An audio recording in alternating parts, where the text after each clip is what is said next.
Welcome to the interview room, everybody, on this amazing special edition. Put your seatbelts on, you're in for a treat. And I mean a treat. I have my very dear friend and colleague from Truth to Lies here tonight. Certified Statement Analyst Steve Johnson. If you have never seen Steve, put your cars in park, pull off to the side of the road, and put your seatbelts on, as you are going to have a good time with him tonight. He's not only an analyst for statements, he's also a forensic handwriting analyst. And he spent 28 years in law enforcement, and he's a member of the Cold Case Foundation. He teaches online courses, and tonight, for you, the links are going to be below to where you just hit that link, and it will take you to his class, and he's giving you a discount. He's giving you a discount. But something else about Steve. Him and Peter Hyatt are probably the best in the country. And rest in peace, our dear friend Peter. Steve and Peter have been friends for many, many years, and was speaking to him just before his passing. So we want to welcome him tonight and dedicate this program to Peter. Awesome. He was a great human being. He was. And Steve is just as great. He's a great man, a great warrior in the law enforcement community, and he has done some amazing stuff, and he's coming back tonight to talk about none other than Alex Cox. And today, Steve, welcome, buddy. Thanks, Chris. I'm always thrilled to be on your show. You're so awesome. And by the way, I am pulling off to the side of the road for this one. It's so great to have you here, brother. And hey, perfect timing. The state just rested today in Lori Vallow's case, and she said the judges said, "Well, everybody come back Monday," and then Lori goes, "Yeah, but I may want to testify." No, did she really? Yes. Wow. Yeah. You can't make this up. Okay. You can't make it up. So, we want to welcome everybody. If it's your first time here, we only ask one thing. You hit the subscribe button, and then you share this with all of your social media contacts, and you get over to Steve's YouTube page, Truth to Lies, and you sub over there.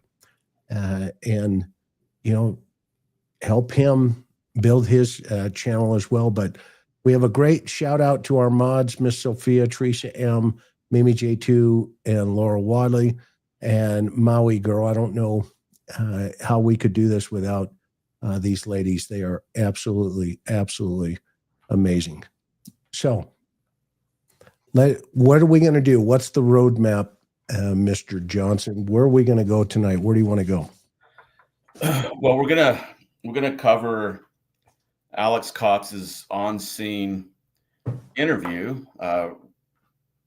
I would say right after he shot Charles Vallow, but we all know, if you've been following the trial, you know that there was a lag time there, which actually shows up in his language. It's something that we picked up on 4 years ago when we were first given this video to look at. Some of the detectives there in Chandler, Arizona, sent me the video, and we broke it down for them. And there's actually language in there that, which we'll get to tonight, that shows that there was a passage of time that he didn't call immediately, and so anyway, that's going to show up.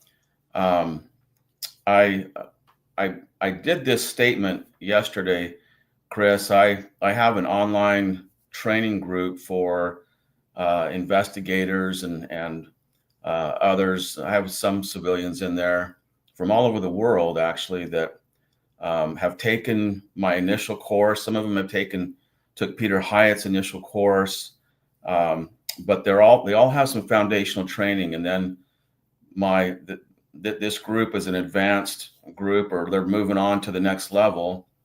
And so we broke this down yesterday with them, and man, they just ripped it open. They're so good. This group is so good.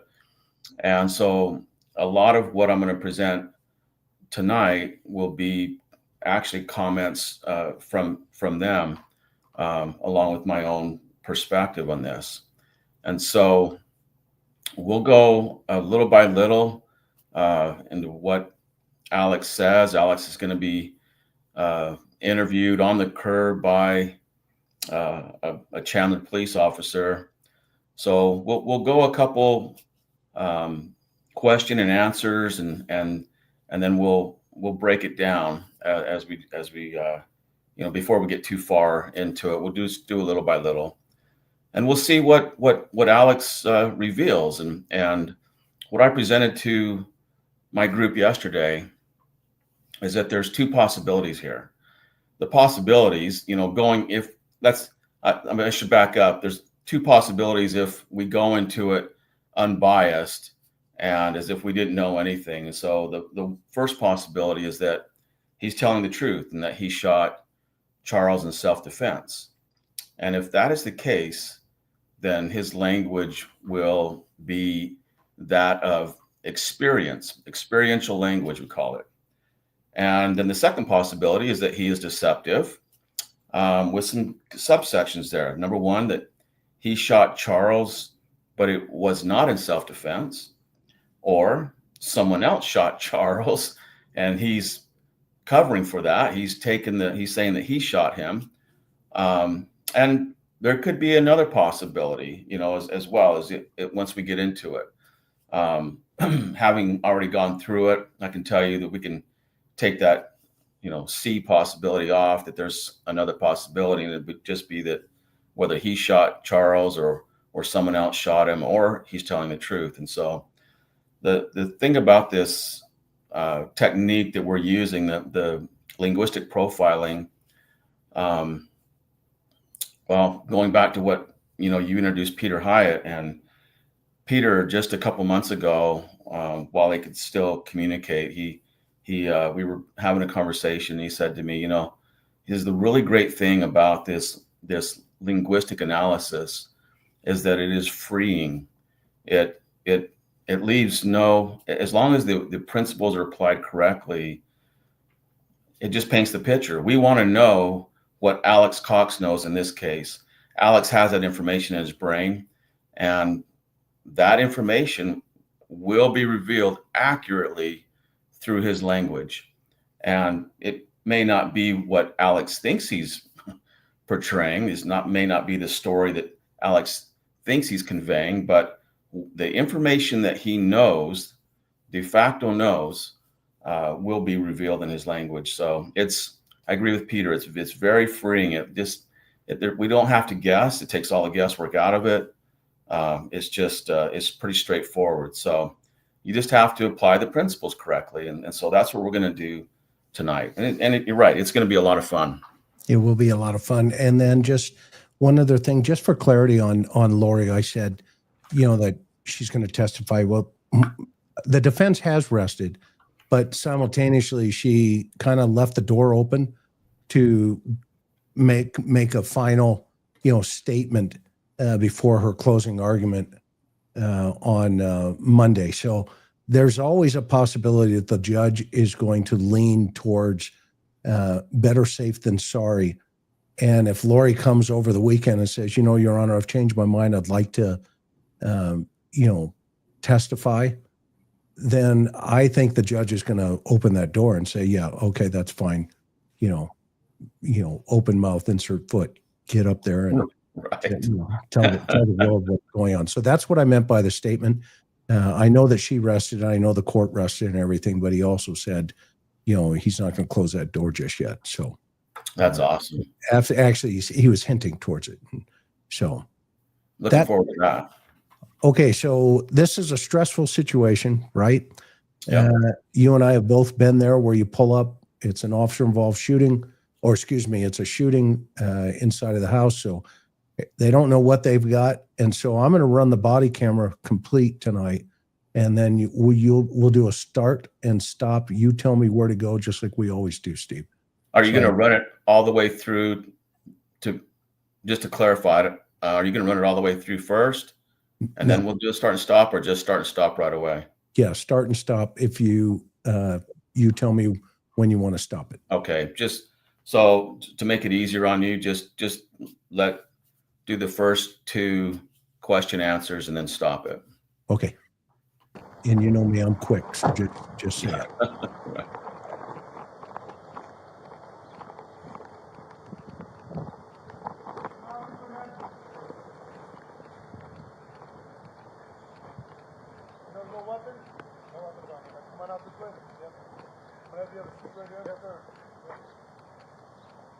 Who else is in the house? No one else in the house. Okay, just have a seat right there. Yeah. Let's get FD in here. Yeah. Have a seat. Yeah. 18, seat secure. We got the gentleman out. You have some ID on you, sir? Yeah.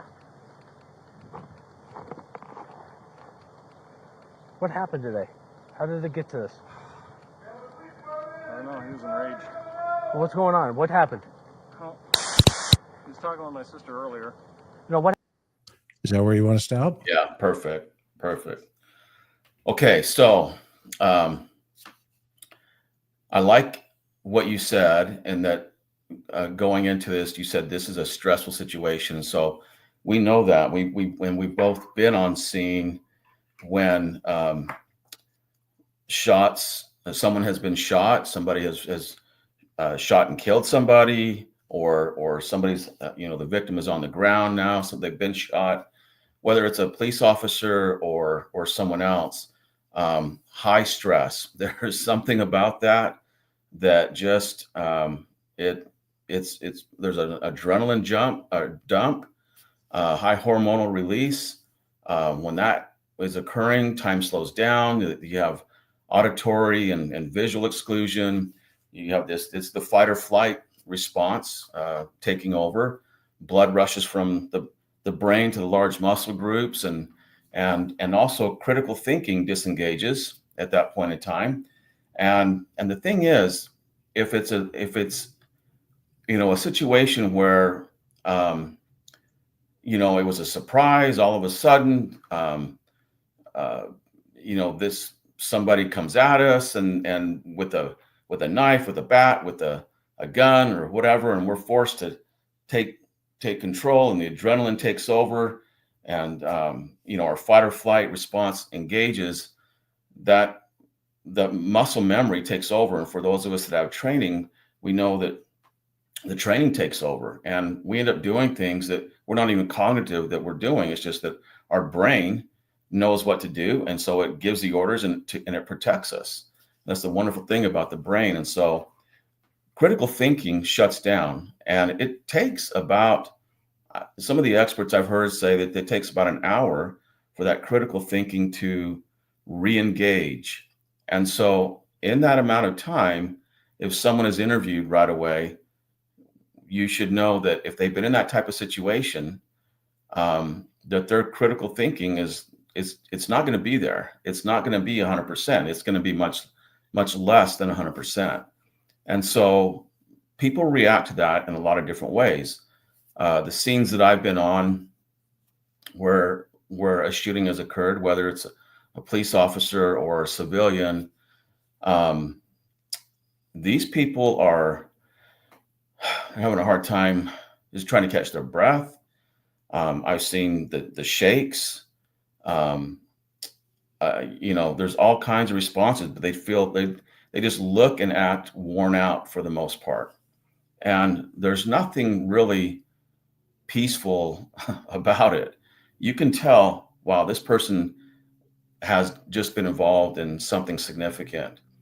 And so knowing that, we're looking at Alex Cox here, who allegedly has just been involved in a shooting.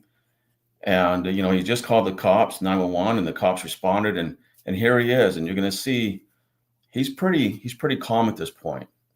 What we're going to talk about tonight is his language, but we have to look at, hey, Alex is pretty calm and it's not what we expect. And so that tells us that either time has passed or this is something that Alex has thought about, trained for mentally, maybe, physically, who knows? But something that he expected to happen, and it's played out instead of something that's just all of a sudden he's had to respond, automatically. So that being said, we look at that. First of all, the very first question was, what happened today? How did it get to this? That's what the officer asked. And Alex responded, I don't know, which I don't have a big problem with that if this was a legitimate surprise situation. I don't know. It just, and he just reacted. But the next thing I would expect Alex to say is go into what happened, what the actions were that occurred. He picked up a bat and he attacked me with a bat, and I had my gun in my hand. I shot him. I was trying to back away, and he kept coming at me, and I shot him to defend myself. That's the type of thing I would expect to hear. But what Alex said was, I don't know. He was enraged, and instead of telling us what Charles Vallow did to him to cause this shooting, he's saying he was enraged, which is Charles' emotional state, not the physical actions. And so now I'm questioning, well, what? That's interesting. The first thing that Alex is telling us is that, hey, the lens for this is that I'm offering you, and it's almost an alibi statement that, I don't know, he was enraged, and instead of telling me what he did. And so one possibility is that instead of telling me what actually happened, he's telling me what Charles' emotional state is. Well, is this a script? It's one of the possibilities. And if so, does that mean that this was a planned and expected situation, as if he's thought it through, which goes along with what we talked about earlier, that, hey, he still has his critical thinking, and as I say that, one argument is, well, he doesn't have critical thinking, so he says, I don't know. Okay, granted, that's the lens. Let's see if it holds up, because that's the lens we have to look through now. And so if that's the lens that we are going to look through, then we expect that he's going to go right into what Charles did instead of Charles' emotional state. And so right away, we have something that is not expected. And we have what sounds like an alibi type statement. He was enraged, giving us this emotional state. And I'm looking for details. The officer's also wanting details. And he says, to him next, well, what's going on? What happened? And Alex's response is, he was talking about my sister earlier. And so Alex is now, and he still has not given us details of what happened, but in his perception of reality, when did this begin? It began earlier, and he says he was talking about my sister. Well, if I'm looking at it through the lens of enraged, Charles being enraged, this is still incongruent. It's still not working. He was talking about my sister, not he was yelling at my sister. He was threatening my sister. No, he was talking about my sister. Well, that would imply, who's he talking to? Who's he talking about Lori to? And so it's one of these passive language that leaves those details up to question. And he's kind of floating this, hoping that the officer will just buy what he has to say, fill in the gaps, and move on. And that's typical when we have a script. And you've heard scripted stories before, and you know they rarely think of everything.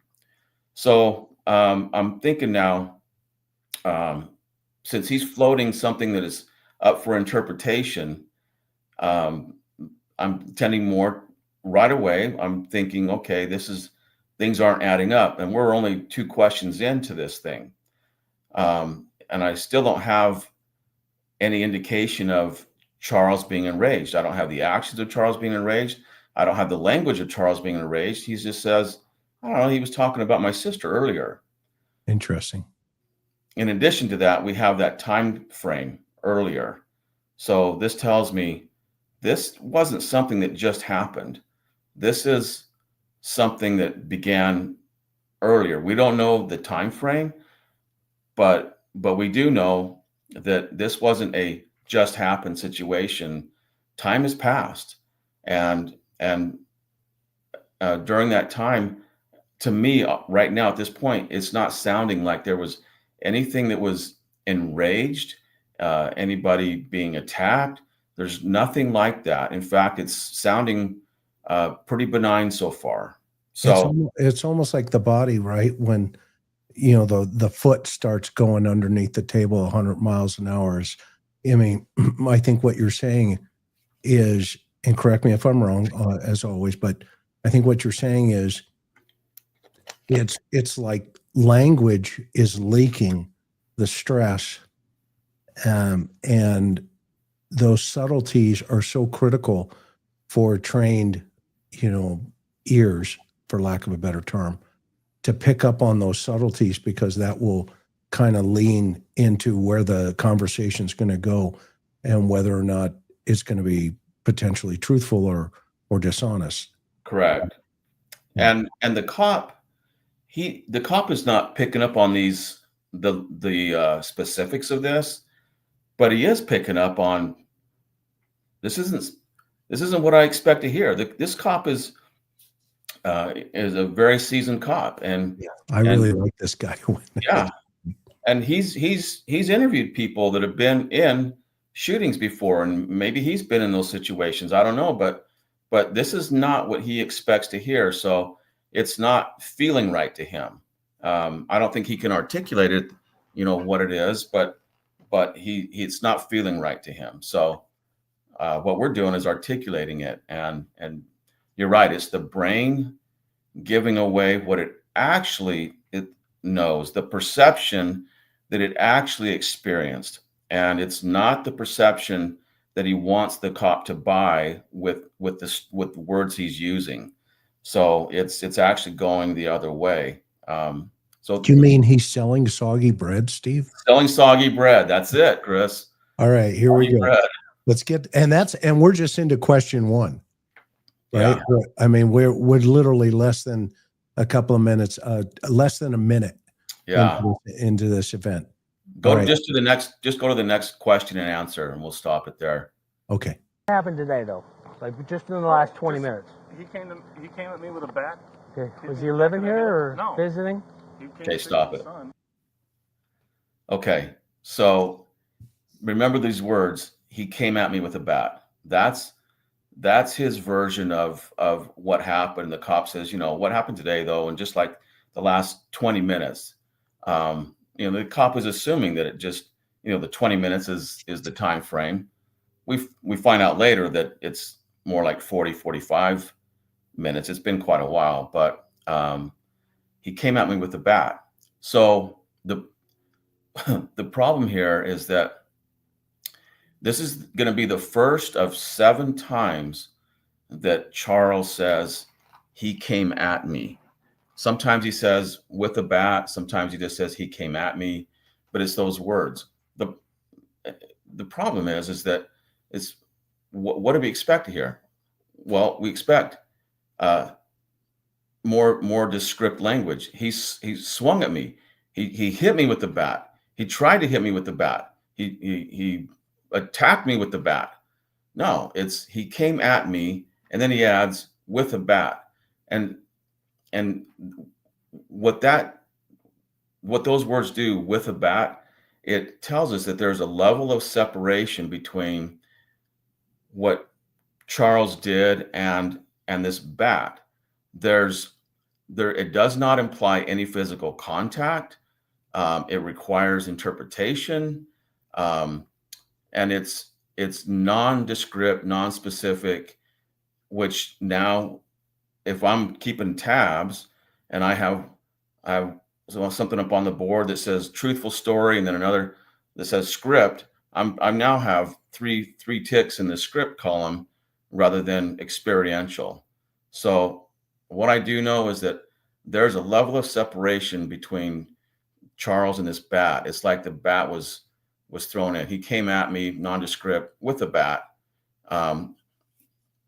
It's small, it's minor, but for those of us with training, that when we're breaking things like this down, it becomes very significant as we go through. Why is there a level of separation there? It should be that bat, if Charles came at Alex with the bat, that bat would be larger than life. You know how it is with the description of people that have been involved in a shooting, and even if it's a small little 380 handgun, that gun pointed at you. The description we often get was, I don't know, it was a big gun. It was like a 45. Yeah. Because it looks larger than life. And, the bat would be the same thing. It would be, oh, he had this huge bat. He was, swinging at me. And that's what he would remember. And that would be the reason for the shooting. But we don't have there. So is he trying to support the scripted theory? This supports the scripted theory, yes. Interesting. Hey, you want me to keep going? Yeah, go on. Okay, is the son inside? No. My sister took him to school. Okay, so it was just you at the house? Yes. And he came, how long, what time did he come to pick up the son? I don't know, 20 minutes ago, maybe. Okay, so Stop you know right who there, he is? Chris. Just real quick, just keep in mind that the time frame we're talking about, or the timing is significant to Alex. And I think it's because he's skewing the time. If this is scripted, that means that his time frames are going to be, he's going to portray them as one thing, but they're actually going to be something else. And so when he said he was talking about my sister earlier, that tells us, okay, there's a passage of time there. It's not that all this just happened. And now he gives a time frame. What he did here, he said, I don't know, about 20 minutes ago, maybe, meaning I'm not going to commit to that. But remember, the cop just asked him, no, within the last 20 minutes, what happened? This is the cop's time frame. And this is why I don't like, giving them the time frame, but it happened. And Alex latched onto it. And so he's using the time frame, but he says, I don't know, 20 minutes ago, maybe. So we know he's not, in his mind, he's not committed to that time frame. So he's not convinced. No. And so what does, what is that, what's going on in his head, do you think, at that point? It's what's going on in his head is all how long it really's been. but he's wanting to portray that it's been no longer than 20 minutes. And so he's picking up the cop's words of 20 minutes. And Alex is saying, I don't know, about 20 minutes ago, maybe. He's wanting to suppress the information that he has. This is one of the ways that we know that he's suppressing information, because he's not being committal. It's not language of experience. So there's an argument that you can say, well, hey, maybe he's not, the auditory and the critical thinking is shut down, and he's not quite sure the time frame. But this is one of those things that if it just happened, it's not hard to figure out the time frame of, hey, this shooting just occurred. I called 911, and now you're here. So, as long as that would take. So he's guessing, but that's the argument for it. However, when we're looking at this, we can see, oh, the cop just used that time reference of 20 minutes, and Alex is just guessing about it. So it's fascinating. You said this 4 years ago, and now it's come out in court, that he waited 46 minutes or thereabouts, whatever the time frame is. It's, almost an hour to make a 911 call. So it's fascinating to hear your analysis of this again, because you were right on target then and you're right on target now. When you hear it now and you know that he waited to make that phone call, that word maybe becomes huge. Yep, it does. Becomes huge. Yeah. What about what do you want me to go on? Do you want me to keep moving? Yeah, you can keep moving. Okay. And just give me the word, brother. Let him in? Yeah. Okay. No, I think they were talking earlier than she left, and then he got into it with me. What's going on here? Yeah. Again, you have the repetition of, he says, I think they were talking earlier. So again, that's language. Whenever we hear someone say, I think, we know, well, so you're not committed to this. You're not sure about it. This is something that either they were talking earlier, or they were, and you're going to hear later on where he says that they were getting it. They had he says a tussle, and then he's going to say a scuffle, and so it changes. His story is going to change as he goes along. But right here he says, yeah, no, I think they were talking earlier. So we have that passage of time again. He's referencing. He uses that word earlier, which tells us more passage of time. Timing is significant to him. And then he says, and then he got into it with me. And so again, we have, well, what does that look like? He got into it with me. That's left up to interpretation.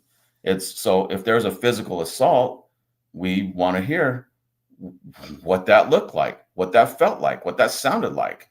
All those things that's language of experience.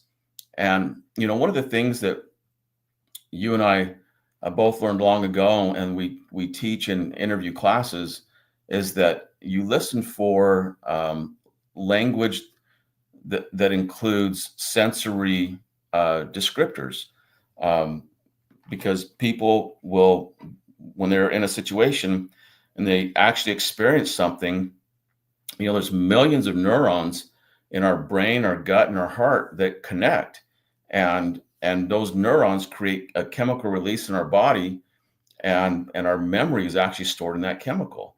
And so when we are asked, hey, tell me what happened, we can rehearse it back very easily, because not only did we experience it and our brains remember, our body remembers, because there's a chemical release in our body, whatever that was, whether it's adrenaline or cortisol or dopamine or whatever it is, or maybe a mixture of it.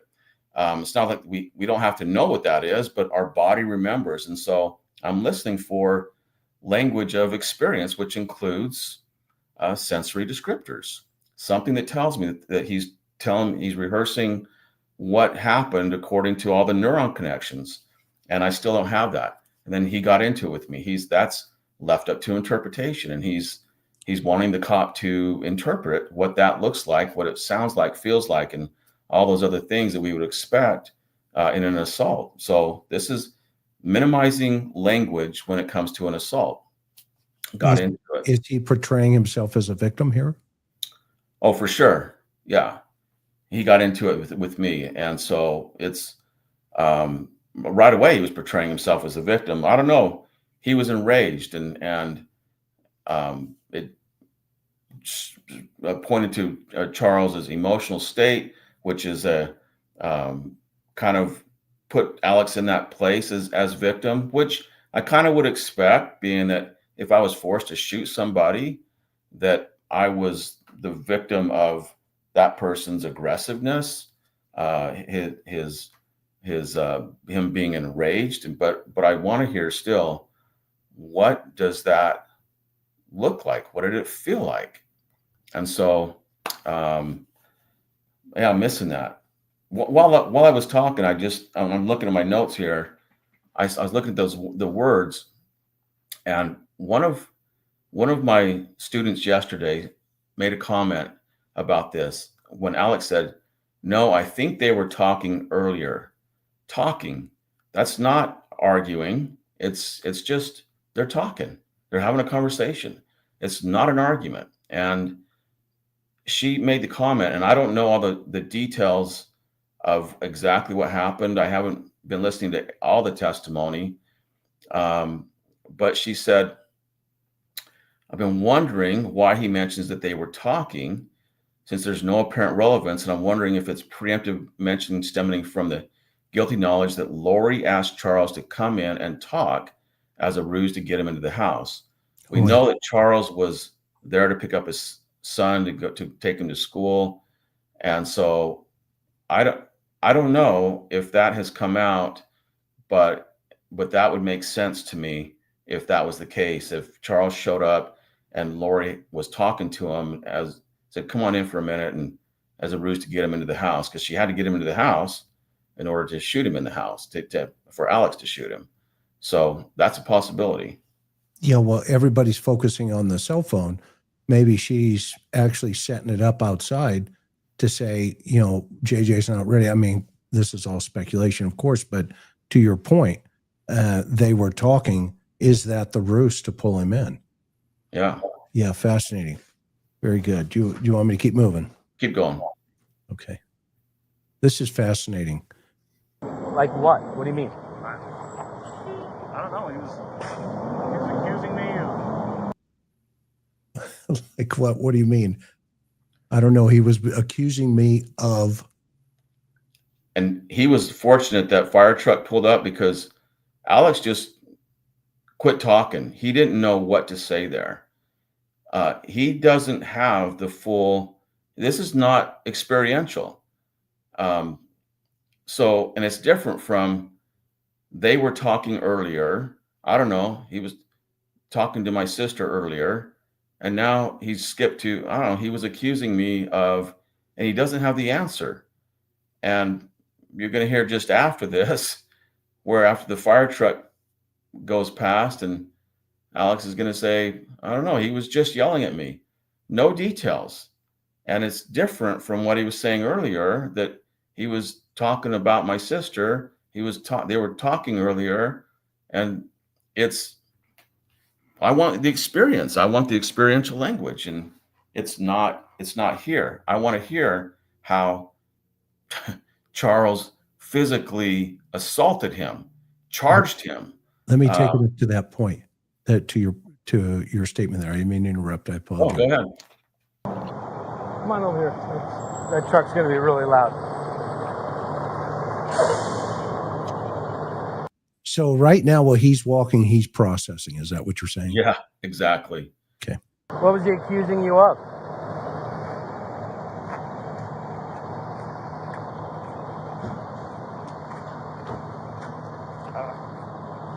He was just yelling at me. So obviously it's what we don't expect. And I'm sure the cop is feeling like, I am having to pry information out of this guy. Why is it so difficult? It's not what's expected, and this cop is sensing it. So for me, there's a little word in there that Alex has used a couple times, or he's going to keep using, and it's the word just. He was just yelling at me. It's a word. We call it a dependent word. It means it's dependent on an alternative thought. Alex has an alternative thought rather than what he is actually saying to the officer. And when that's the case, they will often use that word just. There's just to give an example, there's a case I know of where there was a really bad assault, and the victim was found on the other side of this apartment complex on a canal bank, and one of the cops I know was scouring the apartment complex, looking for any potential witnesses. And there were these teenagers in the hot tub, and there were 4 teenagers, and he asked them, "Hey, do you know anything about an incident that happened over here?" 3 of them said, "No, we don't know anything. What happened?" And the 4th one said, "Hey, we're just sitting in the hot tub." And he says, "You come with me." That was the suspect. "Hey, we're just sitting in the hot tub." He was comparing just sitting in the hot tub to what's going on, the other information that he knows. It's a small little word, but if people and investigators will know to listen for it and use it, it will often give away those that have guilty knowledge. That's what Alex is doing here. He has guilty knowledge, but he's wanting to minimize it with deception, meaning I'm not going to tell you everything that occurred. I'm having to make up this story. And when people have to make up the story, that means they have to manufacture that intricate process of experiencing something, our senses all engaged, millions of neurons connecting in our body, chemical being released in our body, and he can't do it. He can't do it. And so that's why he floats language that just is up for interpretation. And when you hear that, it's like, something's off here. Something's not right. It's not like part of the plan. I mean, it's always, whenever somebody kills somebody, you and I both know there's this fantasy sometimes that takes place. They follow through with it. Next thing you know it, they've got 200 pounds of cement, and they'd never thought about, oh, I got to do something now with this body, or whatever the situation is, right? Yeah. And what you're saying is, and that's what I love about you, is this idea. It's the same principle, only it's with language. I mean, Correct. He's now carrying a 200-pound bag of concrete in his head. Right. And he has nowhere to go with it. That's it. He doesn't know what to do with it. And so he'll fumble with it. It's like he's trying to carry this and it's not natural. And that's the way that it comes across. And the cop is sensing it, that this is not right. Good way to put it. Yeah. And he kind of softens the blow by, what you said. I don't know. He was just yelling at me. Yeah. So think about that too, in reference to he came at me with a bat. Well, that is very different. He was just yelling at me is very different than he assaulted me with a bat. He swung a bat at me. He hit me in the back of the head, which we know, we'll see later on that, he says that Charles hit him in the back of the head, but why don't we have that right here? It's like when Alex is walking from one point over to by the trash can because of the fire truck, he's processing, like you said, but he still hasn't thought it all through, which is amazing to me that even in the amount of time that he had, that we now know that there was like 40 minutes that passed, he still didn't think it all through. And if he knew he was going to do this, you think, hey, maybe I'll have this story all down because I'm going to have to call the cops to report, this shooting. You think he would have the story down, but he doesn't, and he's still processing. And so it's going to evolve. The story will evolve as it goes along. But right away, if he's talking about, if he actually experienced this, the focus would be, yeah, he hit me with a bat. What that felt like, and look at this, and I'm injured, but no, he was just yelling at me. I'm I'm with the cop. I'm like, something's not right here. It's not right. I love it. I love your analogy. What was he yelling at you about? Yeah, follow-up statement, right? Well, what was he yelling at you about, to your point? Yeah, he's pulling information out. And I'll call this the Winnie the Pooh moment. You know, the Winnie the Pooh effect. Remember, for our kids, you know, remember Winnie the Pooh would go think, and Right. himself. So, Yeah, I like it. you know, so here, you know, he asked him, okay, well, what's he yelling about? And you want me to keep moving? Yeah, go ahead. Sister, because I've broken up the tussle with them earlier, and he told me not to interfere anymore with them or I'd pay. And he came at me with a bat. Okay. Wow. So more of the same.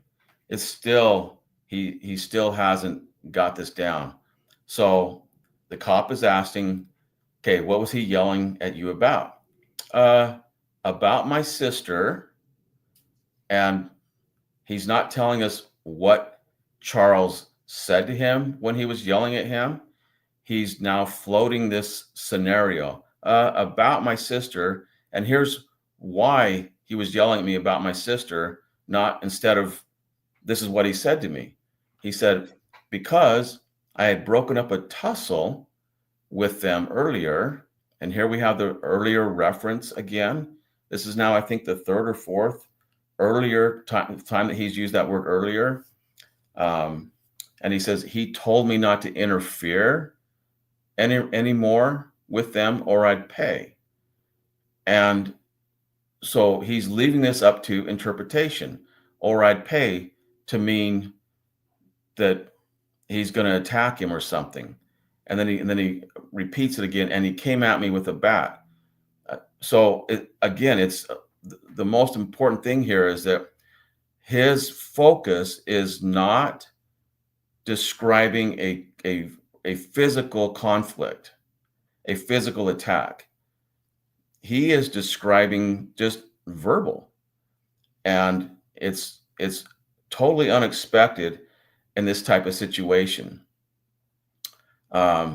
Also, little word said he told me not to interfere with them anymore, and this infers that this happened before, that this is an ongoing thing. Don't interfere with us anymore, like an ongoing situation rather than something that just happened. So his language is not even congruent with the story that he's trying to float here. So, what's the do not interfere with or you'll pay? What's happening with that idea? That's an intimidation. That's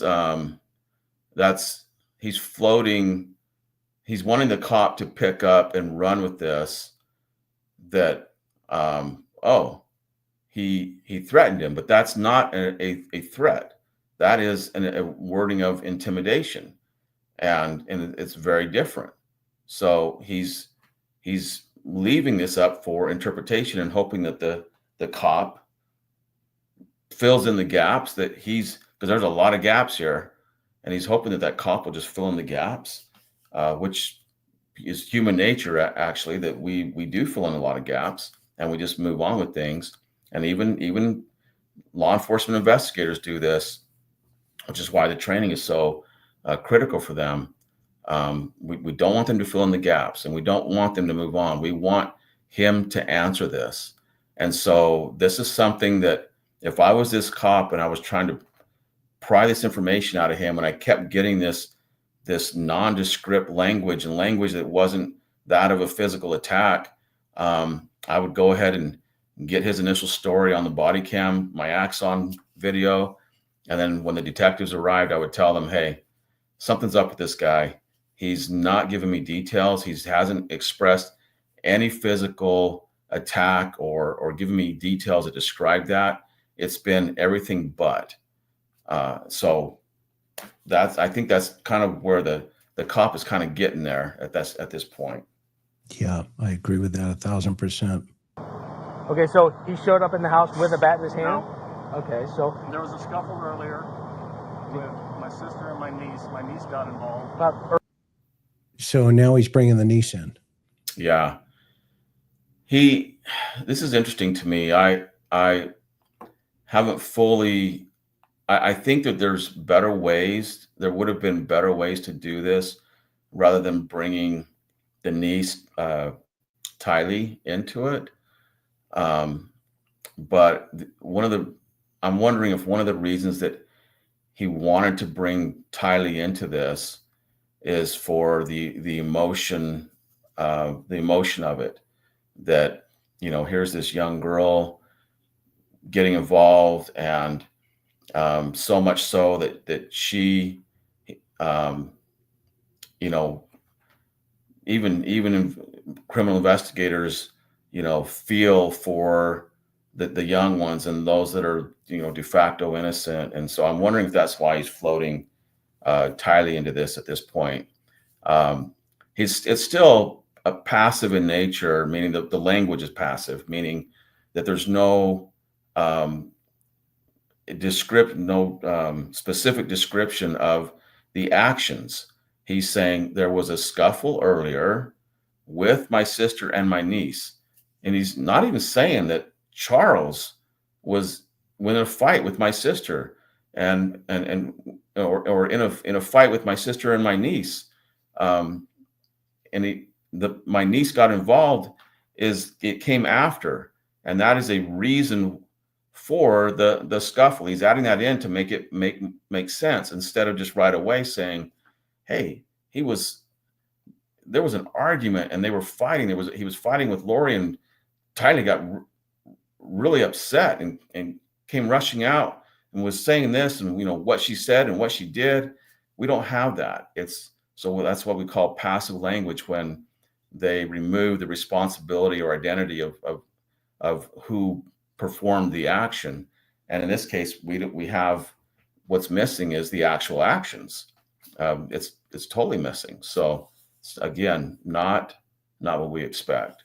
Well, why mention the niece? I mean, it still requires interpretation, right? At that point, I mean, it's totally. It's just all this is up for interpretation, and so you have to ask yourself at this point, by this, what he just said, there was a scuffle earlier with my sister and my niece. My niece got involved. Was Charles even in a scuffle? The interesting thing about this, which is the fascinating thing about this, is that when somebody tells us what happened, and like Alex is trying to do, but he's making it up, obviously, he's going to rehearse it in a way that reveals what his perception of reality was at that time. And his perception of reality is that Charles wasn't even involved. It doesn't sound like Charles instigated anything. He's rather than telling us that Charles instigated it and Charles did this and that, he's leaving it totally up to interpretation. And good investigators pick up on this stuff, and they don't leave it alone. And that's why I would tell the detectives later, hey, it's sounding like this whole thing is made up, because I'm wondering if Charles even had an opportunity to get into a scuffle or tussle with anybody, because it doesn't even sound like he really was involved. He's not giving me any details. So putting yourself in his mind with the misused word of "with," what's going on there? Again, that's that level of separation. It's an interesting word. You would think that word "with" would be a word that is a together type word, but it actually creates a separation.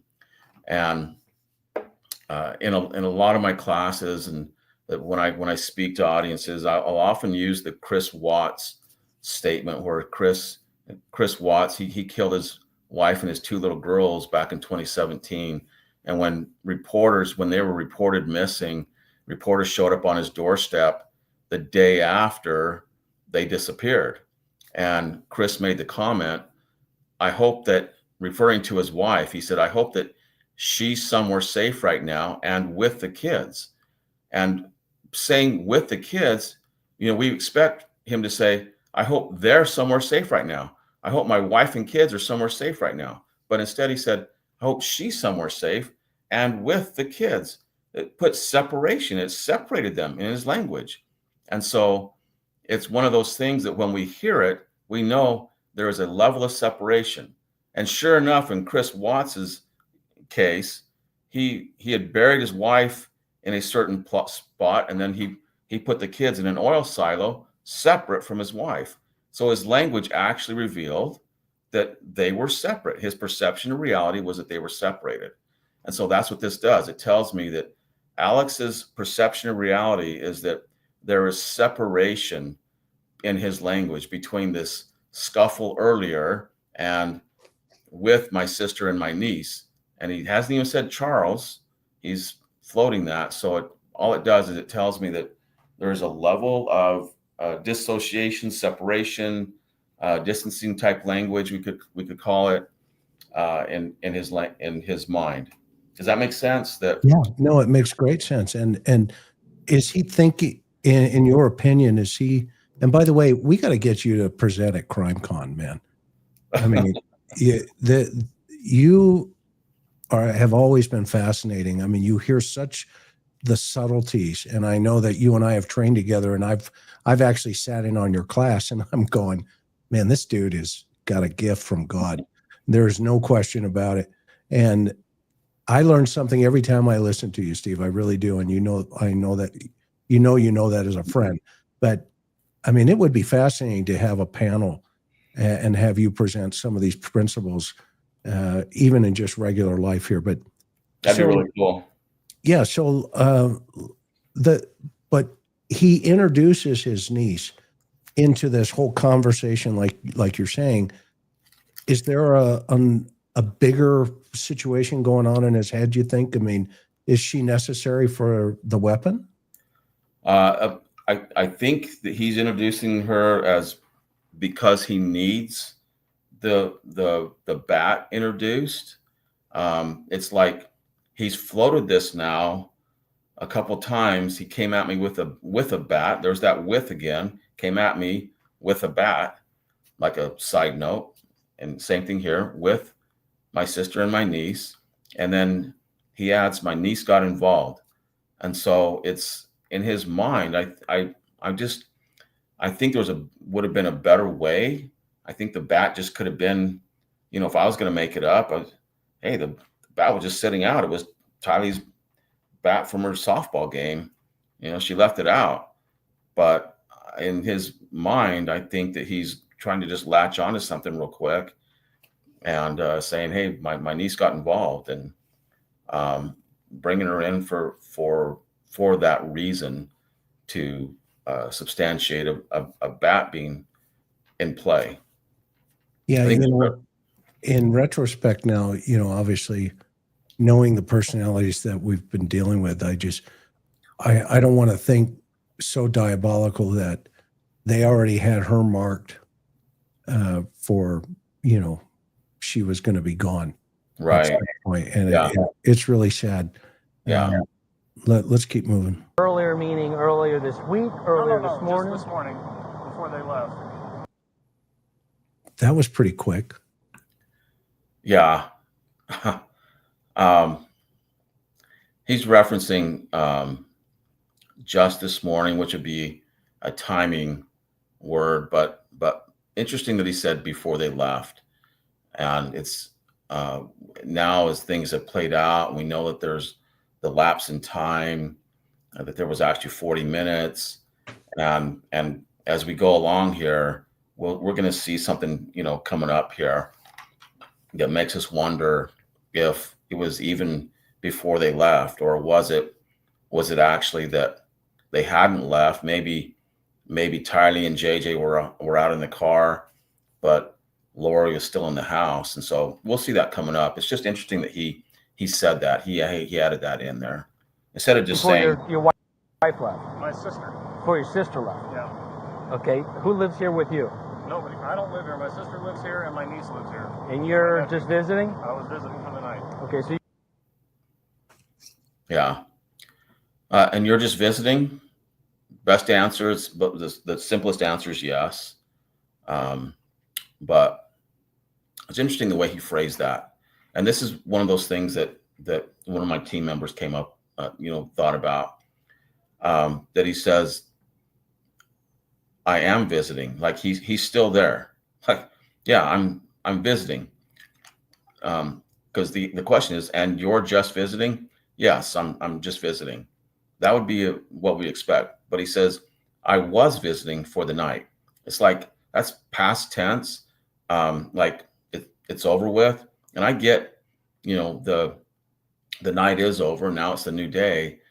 But it's the way that the officer phrased it versus the way that Alex interpreted and then spit it out. And so it's possible the slip is due to the scripting, the planning. Was he, we wonder what was his brain thinking, that he'll just say, yeah, I was just visiting my sister. That's what I'll say. I was just visiting my sister. And that's actually what came out. Yeah, I was visiting for the night. And so just interesting. Kind of like that pre-conversation. Well, what do I say? Oh, just tell him you were visiting. Yeah. Yeah. Makes sense, right? Yeah. Exactly. When you think about, if I was going to discuss the script, that's what we would say. Oh, just say you were visiting. Yeah, I was visiting. I was just visiting. Yeah. you're over here visiting your sister and your niece. Yes. Okay, and there was a tussle between your sister and her husband. Yes. And does the husband live here or no? No. Okay. Okay, is he an ex-husband or just current husband? They're working on that. Gotcha. So at some point earlier today, they get into some type of domestic? Yeah, just this morning, then they left, and then he came at me. Yeah. What's going on there? So now, again, he's referencing the timing of the situation. Yeah, just this morning, and then they left.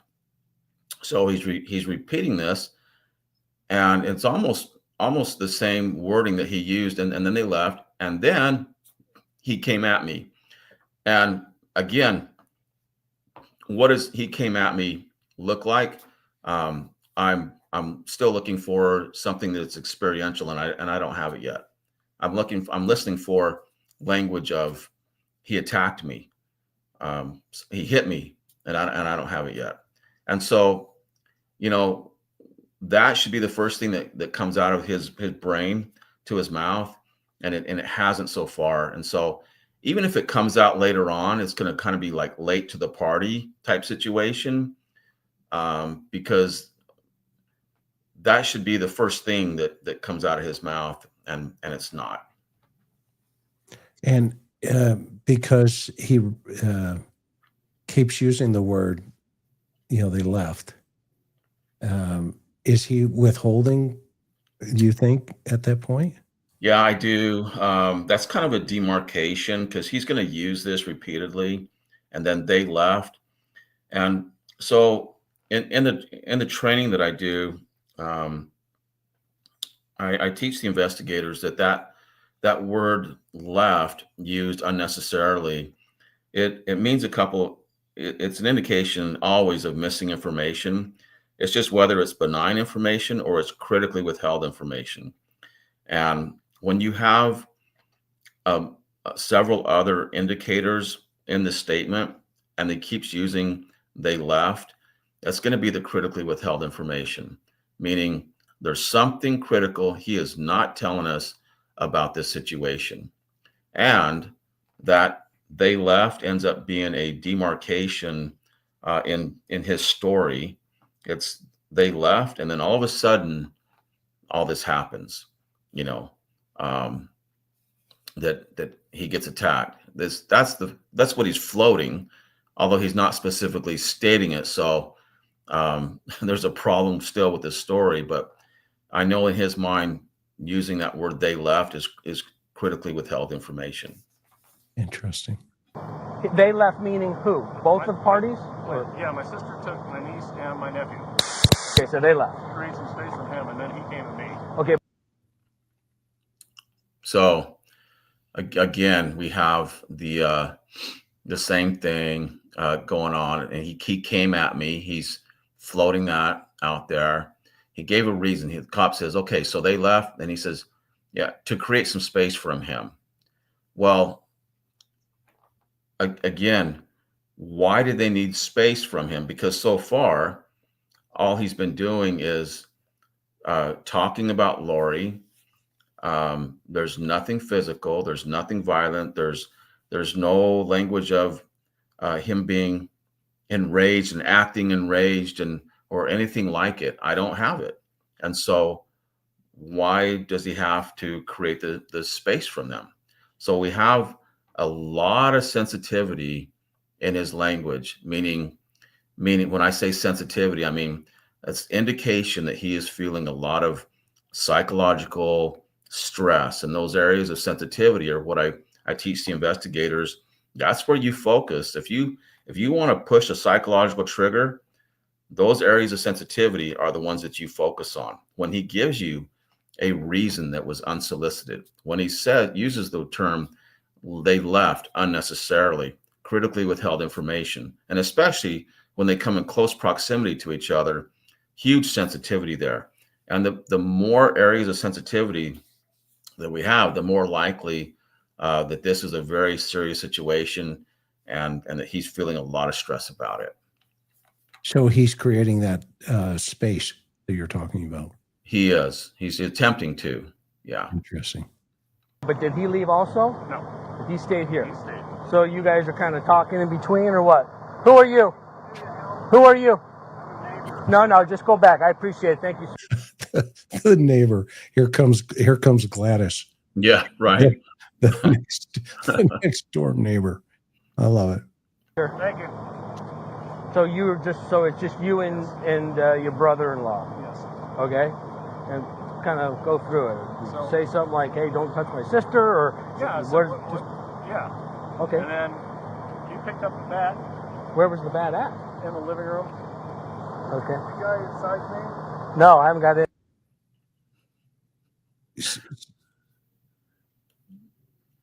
That cop, he Yeah. just gave him the answer. Just kind of go through it. Instead of letting him go through it, the cop says, "Did you say something like, 'Hey, don't touch my sister'?"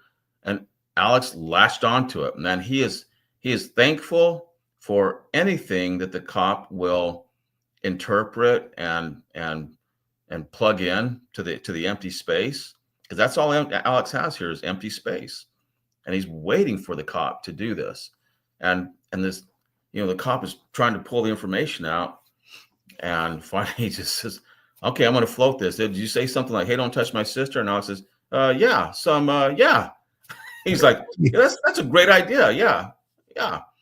And then he picked up the bat, and there's a pause, and the cop says, "Well, where was the bat at?" So it's Alex still cannot say, "He picked up a bat and attacked me with it." I'm still waiting for that, and the language of experience, and I don't have it. Yeah, and we're already into 5 minutes of contact with this guy. You would expect to exactly what you're saying there, that there's such an emotional response and that the wheels are kind of coming off. But, in my experience, people are just like, falling apart at this point. Oh, yeah. I didn't want to shoot the guy. This was crazy. He was blah, blah, blah, what you're talking about. And we're not seeing any of that. And it's muted here because that officer's getting his horsepower, and the PD muted it out real fast. Right. Charles is the husband of the occupants here, but I guess he lives where? Houston. You know his date of birth? No. From Houston? Is this vehicle here? How did he get here? Is it here from Texas? No, that's my sister's car. I think he came in a rental car. I think my sister. I mean, he's putting it on full load right now in terms of you're from where? Houston? Is your brother-in-law? And there's that mitigation earlier in the conversation. I think your sister's in the rental car? Okay. So you get in an argument? What is it over? Well, it was over my sister. He was getting physical with her, and so my niece came out with her bat, and then he took the bat away from her. Wait a minute, I thought. So the question is good. So you get into an argument, and actually the cop. I take it back. The question is not great because the cop assumed that they got into an argument, and now he's floating that what was it over, and Alex, instead of giving us language of what the argument sounded like and what was said, he says, well, it was over my sister. He was getting physical with her. We haven't heard that before. And he says he was getting physical with her. But again, what does that look like? What did he do? Instead of, you and I both know, when we're talking with someone that's telling us a story, a truthful story, they will say, he started yelling at Lori and whatever it was, and then he pushed her, or he pushed her up against the wall, or she was trying to get away, and he stopped her, and he grabbed onto her arm and pulled her back, whatever it was. And we still don't have that. He was getting physical with her is the same as he came at me. Well, what do you mean? What is that? And this is more of why the cop is kind of frustrated with him, and why the cop is starting to fill in gaps for him, because he's just not getting the information from him. Well, and Alex introduces Tylee again and puts the bat in her hand as part of this scenario now. Yeah. What's going on there? What you said earlier is, and I've wondered about this before too, is that was there already plans to do away with Tylee? And that's why they brought Tylee into this, because she wasn't going to be around. I'm not quite sure. But it's interesting that, again, it's the same, what I said before, is that I think that it brings in emotion, and, that Charles was such a bad guy that Tylee had to come out with her bat, and that Charles took the bat away from her. And again, he didn't say what Charles did with the bat at that point in time. Just that he took it away from Tylee. So he's again floating the idea that Charles is a bad man because Tylee had to do that, and Charles took the bat away from her. I mean, I would, if someone came out, after me with a bat, I would take it away too. But why he's floating this question or this scenario with Tylee is strange to me, because I just think that there would be better ways to do that. So, yeah. And your point earlier, where you were pointing out that we're still not in this aggressive concept yet, right? I mean, he's still in this physical idea within his head, right? Correct. And it's not like this violent confrontation. It's like this argument taking place, and now he introduces his niece into the argument with a weapon. It's almost like a justification. Yeah, and it is kind of like there's no doubt it is a justification. It's part of the justification that he's floating as to what led up to this shooting. I don't think it's right that they used Tylee, but another interesting part of this is that Alex said that Charles came in his rental car, because the cop asked, well, what's he driving? Well, he came in a rental car, and so the car's not there, and so it's one of those things. What Lori has the car, and that's what he told cop. Well, my sister took JJ to school. Tylee and JJ are with my sister, and so the weird thing about this is that if he was in a scuffle, think about this, the situation. If Charles was in a scuffle, yelling at Lori, and being such an enraged man that Tylee had to come out with a bat, why in the world why would he give Lori his car? Why wouldn't he just say, I'm out of here. I'm leaving. Come on, JJ. Or if Lori said, JJ, you're staying here, or whatever the case would, Charles would be, okay, I'm leaving. He's not gonna stick around there. But also, why would Lori take the car from this man that is yelling? It's not her car. How does she end up in his car? And so it doesn't fit. It's not right. You think there's no way that Charles is going to give her his car. And this is what one of my team members said yesterday, is that this might be an indication that Charles was already incapacitated before Lori left, which we know now that makes a lot of sense. That very well could have been, and that the shooting had taken place. He's incapacitated. And so then she takes his car keys. She has his phone. And she goes on her however many minutes it was that she was out of the house, away in his car, in his rental car. It just doesn't make sense that she's going to take the car from a man that's been physically and verbally abusing her and berating her, a husband that she's separated from. It doesn't make any sense at all. And so now we're wondering, was he already incapacitated when Lori left? And that's how she was able to get his keys and get his phone. Interesting. It is interesting. And, Q Central Casting, right? With the flip-flops.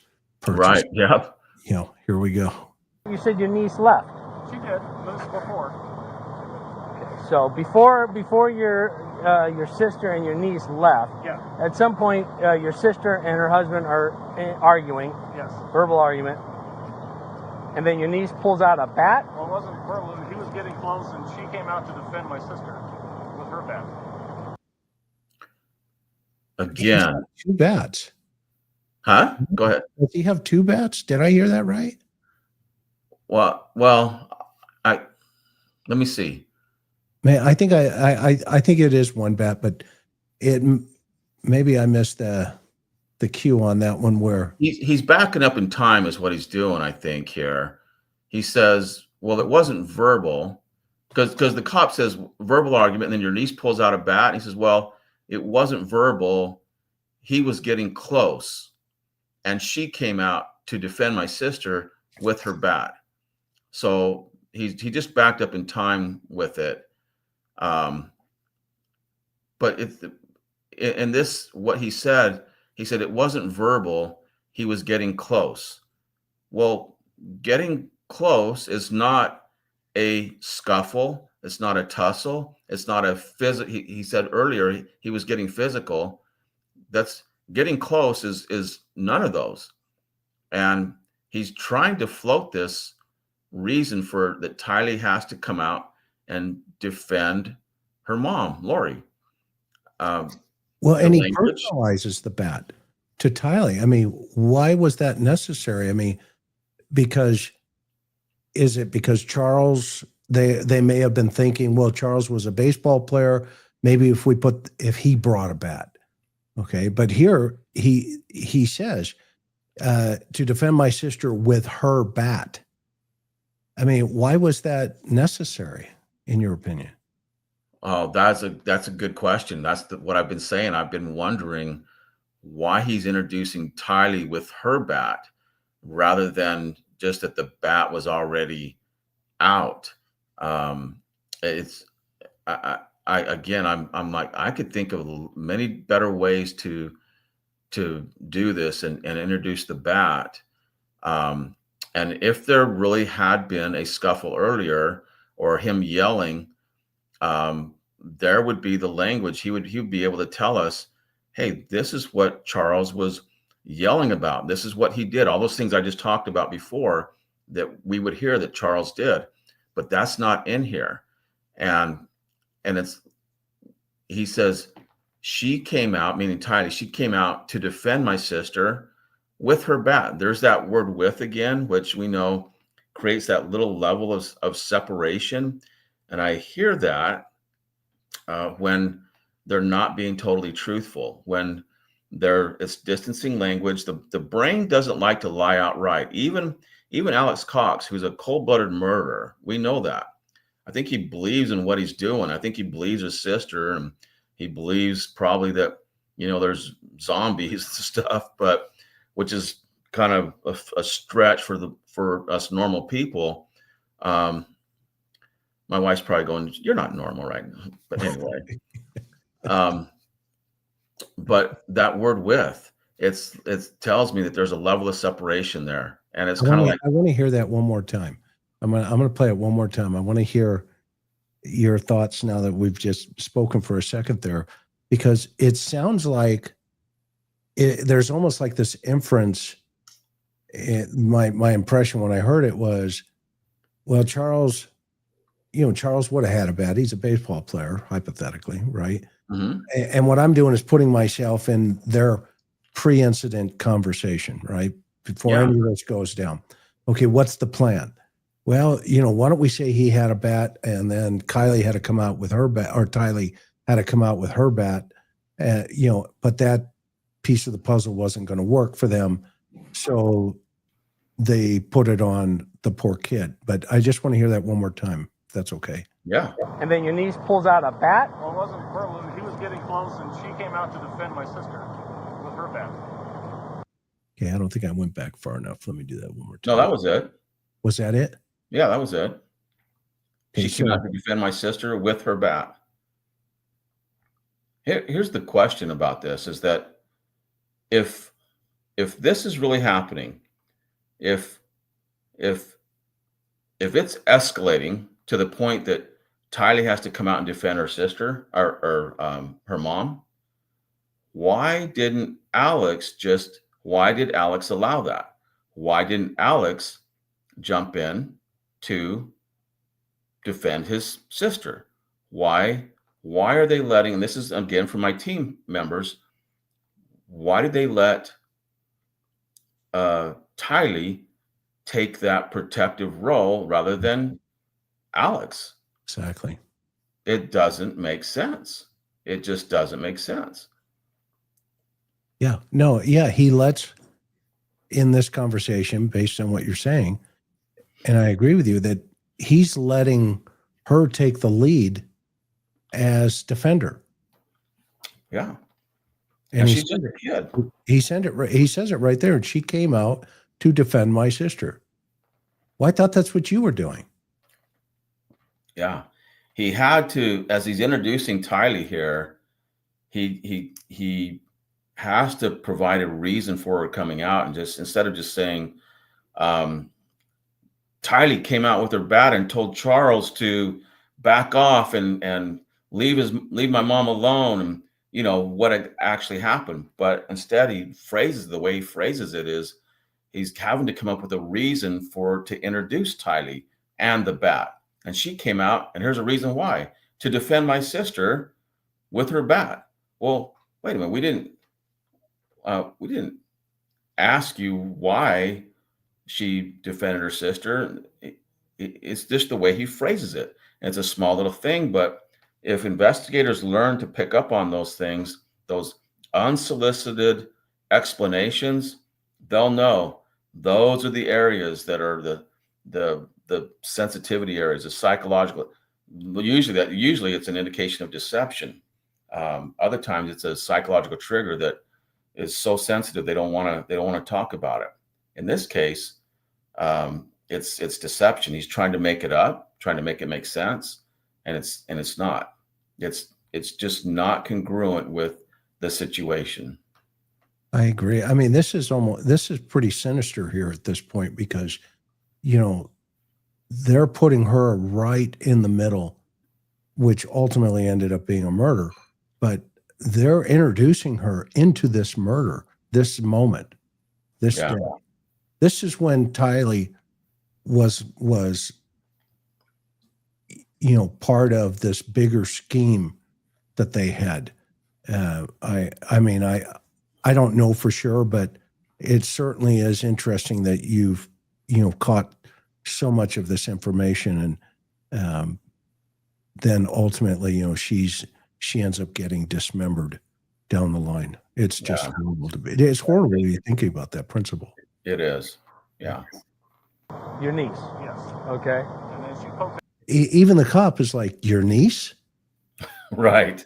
He's Yeah. sensing this. He's sensing it all out. He's feeling it, but the articulation, and it's difficult to break it all down and to latch on to everything, you know, on the fly in an interview that's live and dynamic. Oftentimes, you know, when I'm in an interview and I hear these things, I'll actually find a reason to pause the interview and go get them some water or some food or whatever, and I'll go out and rewind the audio and listen to it. Yeah. Like, did I hear what I thought I heard? Because it is so dynamic and fluid, and there's a lot that comes out. But this cop is sensing it's not. This is, what do you mean your niece came out? So what he's going to say next is going to be significant too. at him and he took it away. Okay. And then I stepped in and told him they needed to separate. Okay, there was a couple things, or one thing before when he started this sentence here, this answer.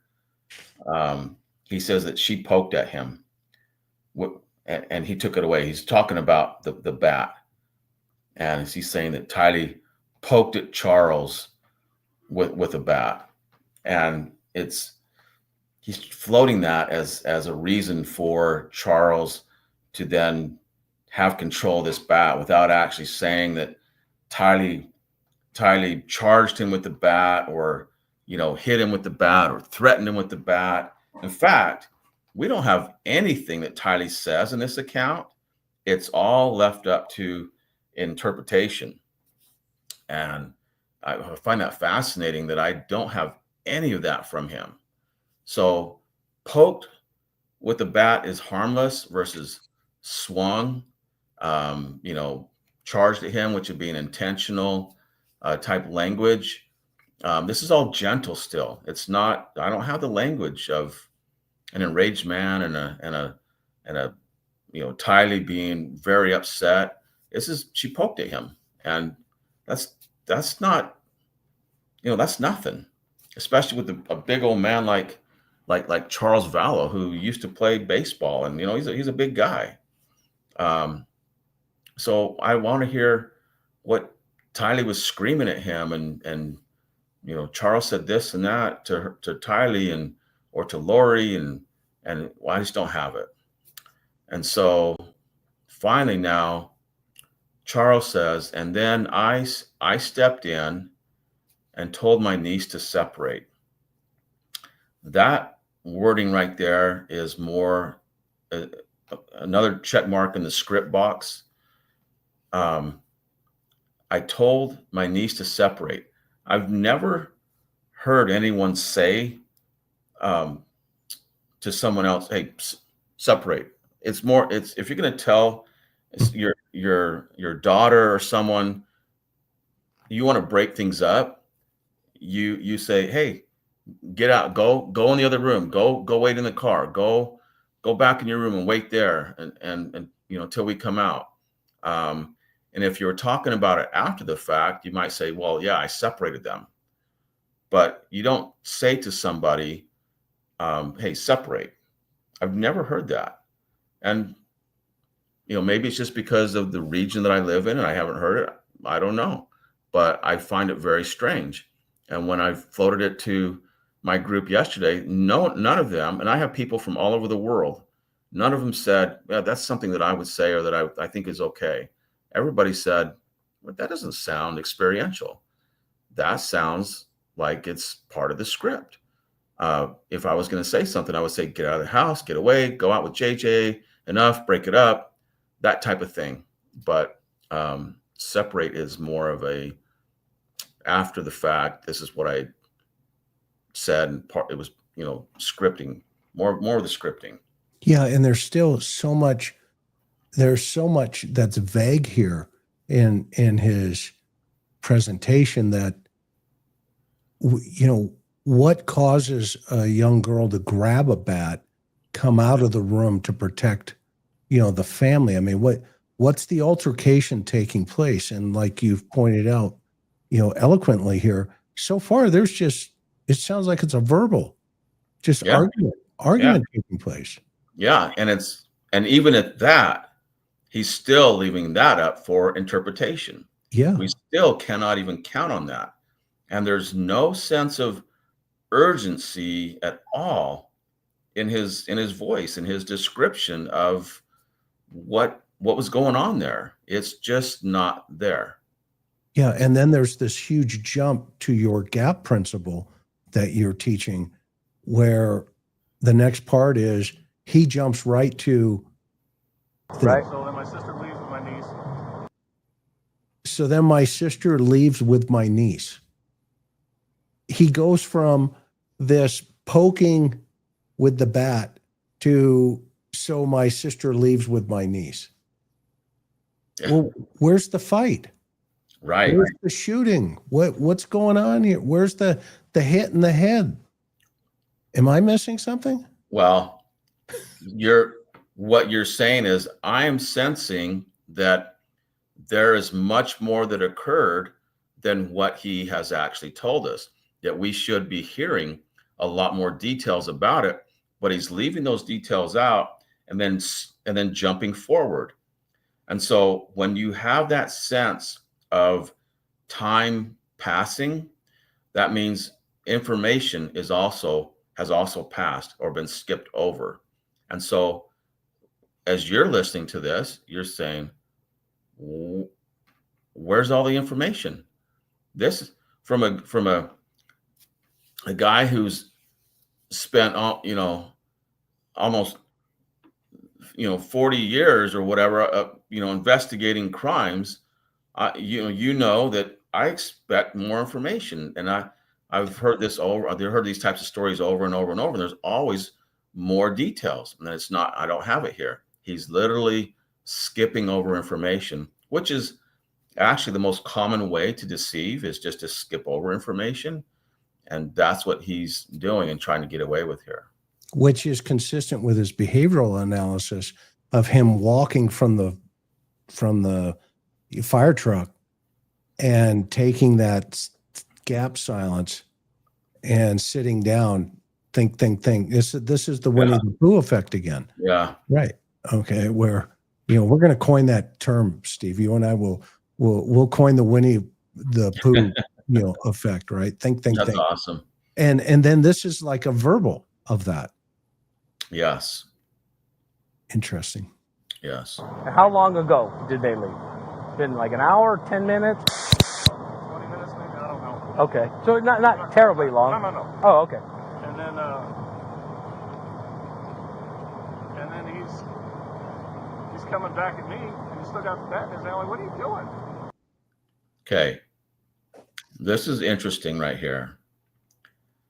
That he's still floating, leaving this up for interpretation. He says, and then he's coming back at me, and he's still got the bat in his hand. And then he makes a statement that's a quote. What are you doing? He didn't say that Charles said it. He didn't say that Alex said that. We don't know who those words came from. But if you look at the language, he referenced Charles 4 different times. And so it makes me think that this is words that came out of Charles' mouth. and in my opinion, Oh, interesting. likely could be the last words that Charles said. What are you doing? Being that now that they've left, Lori's left, and in Alex's story, he says, and then he's coming back at me, which would infer that Charles has already come at him. Okay, so like, well, wait, if Charles already came at you, where in your story did you say that he stopped coming at you? We haven't heard that. So now he says he's coming back at me. It's almost like, well, now I'm coming back to my story that I was saying, back to my script. So he's coming back at me. Please interpret, please believe me that I'm telling you the truth. And he's still got the bat in his hand. So he's his hand. And then the quote, what are you doing? And so there's so much reference to Charles that tells me that is a very strong possibility, very strong, that those words belong to Charles Vallow. What are you doing? Very interesting. And where are you at? Where are you We were both in the at? living room, Okay. and then I turned around and he hit me in the back of the head with a bat. So I went to my room and got my gun. I always carry it. Okay. So the $1 million question here. If Charles Vallow hit Alex Cox in the back of the head with the bat, how in the world could Alex Cox go to his room and get his gun? How in the world is Alex Cox even alive after that? Charles is a former baseball player. He is a big guy. And if you back it up even further than that, so if Charles is coming at Alex like Alex has just floated and wants us to interpret, why in the world is Alex turning around? Nobody in their right mind would turn around when a big old guy is coming at them with a bat, unless he's going to run, but he's not saying that. And I turned around. He's not saying, I ran for the door. There's nothing experiential, no urgency, no language of him trying to get away from Charles. No language that he's telling Charles to stop. Whoa, slow down. Hey, I'm just trying to talk him down. Nothing like that. And instead he says, oh, I turned around and he hit me in the back of the head with the bat. Again, that level of separation. And then how are you even functioning? How is it that your head is not just bleeding profusely? And if you see the picture later on, Alex just has a superficial wound on the back of his head. And it's not congruent. It just does not work. So it makes me wonder, if the last thing Charles said was, hey, what are you doing? And that's when Charles was shot, that means this right here is made up. And I think it's made up because it's full of explanations that are unsolicited. And so part of it was he's explaining how Charles was able to hit him in the head. Well, I turned around and then he hit me in the head with the back of the head with the bat.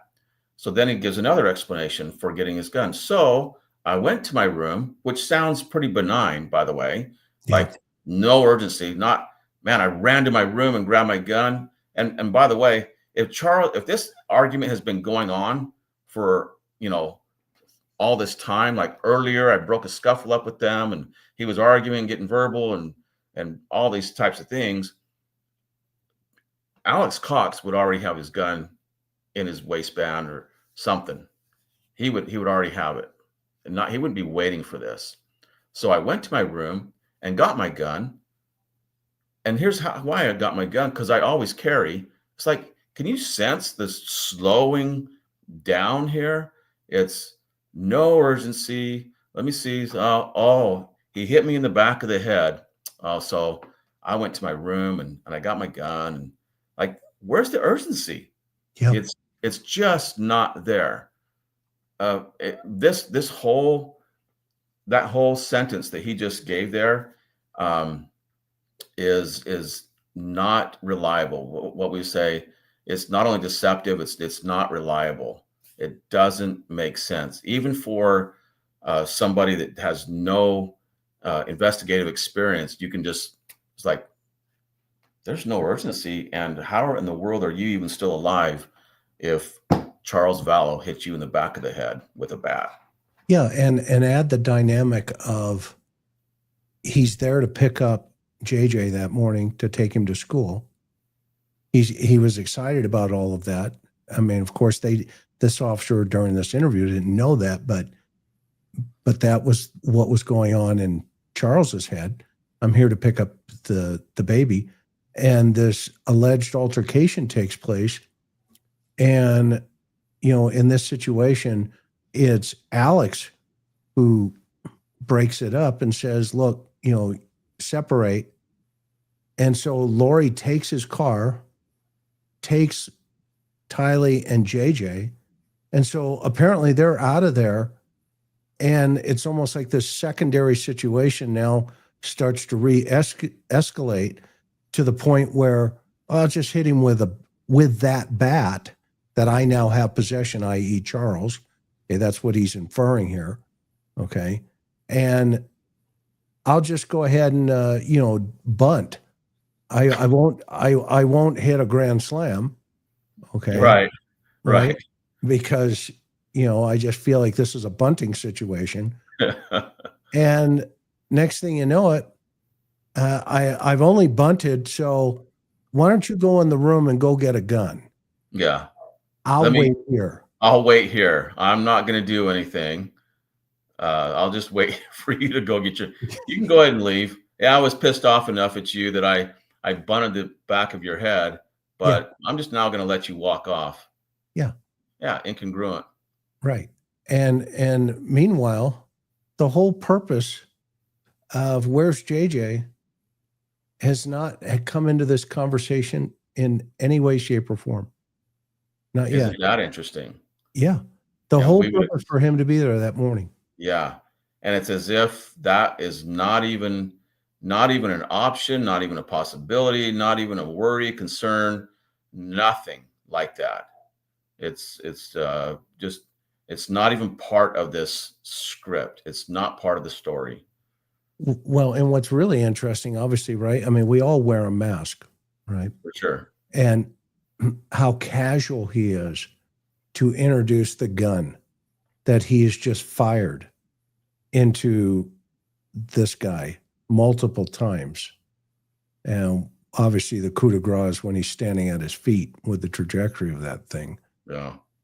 But how casual he is here, just to kind of go on with the conversation. It gets more and more interesting as we move. It's one of those things that also I think as the detectives were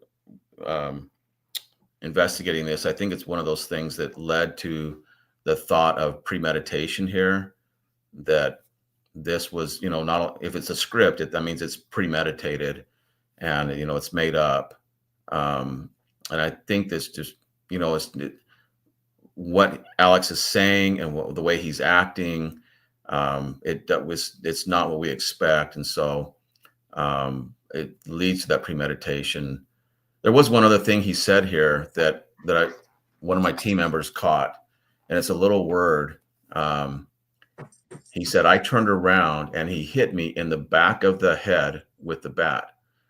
It's a small thing, but it becomes significant when you compare the language of if someone was really hit in their head, they would say, guy hit me in the back of my head with the bat, instead of he hit me in the back of the head with the bat. That's a disconnect. We take ownership of ourselves and what we experience. He hit me in the back of my head. Like, can you see this? And that's the language of experience. hit me in the back of the head that's scripting language. I'm actually shocked that haven't learned that Alex Cox used to work in theater or something like that, because the language is just that of a script and what we would expect someone to read in the script and then go ahead and act it out. Right. He was a stand-up comic, remember? Was he? Oh, yeah. He would do open mic night. Oh, I didn't know that. Yeah. So that's a great observation. And plus, you and I both know that head wounds bleed like a sieve. I mean, for crying out loud, there's blood everywhere. That's why I'm like, oh, there's no way, man. If Charles hit me in the back of my head, there's no way I'd be able to be sitting on that curb right now, talking with the officer. I would probably be unconscious, blacked out. And if I wasn't, I would be begging for an ambulance, for EMTs to come treat me, because that would be a heck of a headache. Well, and if it was a life and death situation where the rage was so intense, and I mean, the intensity within inside of that room, to where you're dismissing family members for safety, lack of that's the inference here, right? I separated them. You guys get in the car and get out of here, kind of thing. That what lowers that temperature to where he's standing there going, okay, yeah, you guys go wait in the car. I'm going to hit him in the back of the head here in a minute, as he turns away from me. Again, you're 1,000% right, Steve. This one, I hope the jury was paying attention over the last, week or two here with Miss Vallow, but her culpability in this becomes clearer and clearer in relation. Now, she's innocent until proven guilty when the jury will decide, but at the same time, from an investigative analysis, which the lane we come from, it's clear that there's some serious problems going on here.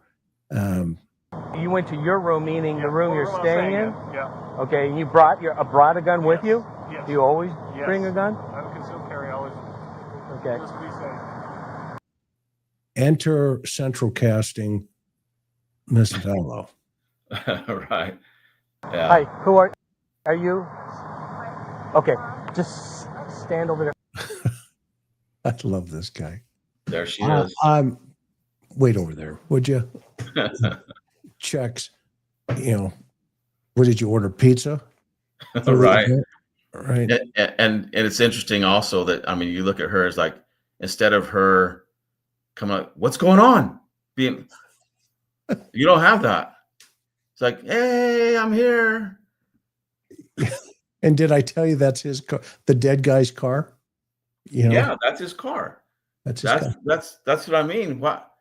How is it that why is Charles going to let her drive his car? That's why I think that Charles was already incapacitated when Lori left. Well, and that's a great point. And I mean, now that we know her personality even more, does it surprise us that, she's and action go. Right. And she shows up like, maybe you don't know me, with the hair flicks and all this other stuff. I'm Lori Vallow. Yeah. And I'm on the road to become a serial killer here. I got to kill, 4 or 5 people. Just give me a month. Okay. And, right. And the fact that she is representing herself in a murder trial. I mean, she's eating this up by the moment. There is no emotion in this one. Yeah. I'm not seeing it. She's already been convicted in Idaho, right? Yeah. And so, and so now she's representing herself, and I think it's just so that she can confront these people that she knows are going to be called as witnesses, the people she used to associate with, family and friends, and she can get her little digs in, asking them questions, and which she did. And I agree with you 100% that she is really liking this. This is going to put her in the spotlight. And I think that's all she's got at this point. You know what they will always remember? The public? Lori Vallow. Oh, They won't remember Charles. You see, No. because she's inserted herself into a control position once again to say, no, Charles is gone. It's me, Lori Vallow. You will remember me from Chandler. You will remember me as I'm in prison. Aren't you the woman whose husband was killed? They won't even remember his name, Charles Vallow, but they will remember Lori. Okay? And, you know, it's fascinating that she is still, you know, carrying on the facade here. I'll bet you at some point one day, if they did a jail cell search, they will find a list of zombies. And all of those zombies were all the witnesses in her trial. Oh, for sure. I'm with you 100%. And I know you did another breakdown of her letter that she wrote about JJ and to the school, but we'll do that on another show. But if you're just joining with us real fast, this is Steve Johnson from Truth to Lies. He does, in the links below, he does a lot of trainings, and he has been generous enough to, if you're interested in learning about linguistics and, you know, analysis, he is one of the best in the world. And you got to take his class. If you get time, you have got to take his class, because what we're doing here is just a small piece of the iceberg. When you sit down with him in the class, and I've been there and watched him train many law enforcement officers, and we were just in Oklahoma together. Yeah. Up there. So he took me to barbecue, I guess. I don't remember. All right, here we go. For just a second, guys. And then I told him to put the bat down, and he wouldn't, and he came. He didn't miss a beat, did he? Well, Lori comes in and he goes, and then? Yeah, right after Lori's there, and he picks right up with the script. This is definitely scripted. There's no question. I told him to put the Wife just Go ahead. as well. So you told. Okay, let me go back for a second because I interrupted you. I apologize. I told him to put the bat down, and he wouldn't, and he came at me again. The wife just showed up as well. And he came at me again. He introduces it one more time. Yeah, and I still haven't heard the language of how it de-escalated the first time if he came at him. And again, it's interpretation language. He came at me. He came at me again. There's no details. So you told him to put the. Yes. So where are you at? Back Where are you at now? Or did you stay in your bedroom? No. Okay. Why didn't you stay just in your bedroom, close the door? Is that something you didn't think about, or? Didn't even occur to me. Okay, so walk me through it. So you go back in your room. So I just went back to the living room. I'm like, what is your problem? He wants to narrow him down. He's trying to, and he's still not getting the response that he wants, the cop. And here's that word. If you heard that little word "just" again, he says, "I just go back in the living room," instead of saying, you know, he's talking to him about, well, why don't you just stay in your bedroom? And Alex pauses like, oh, yeah, that didn't really make sense. And he says, you know, but instead he didn't say that. He says, well, I really didn't. It didn't even occur to me. That was not. He didn't think the whole thing out. And so they rarely do. But he says, I just go back in the living room. Think about this now. He's already has his gun. That's already been introduced. And he says, I just go back in the living room. Again, there's no sense of urgency. We don't have anything that Charles is doing or saying. That's not in the language. And now Alex is floating. What is your problem?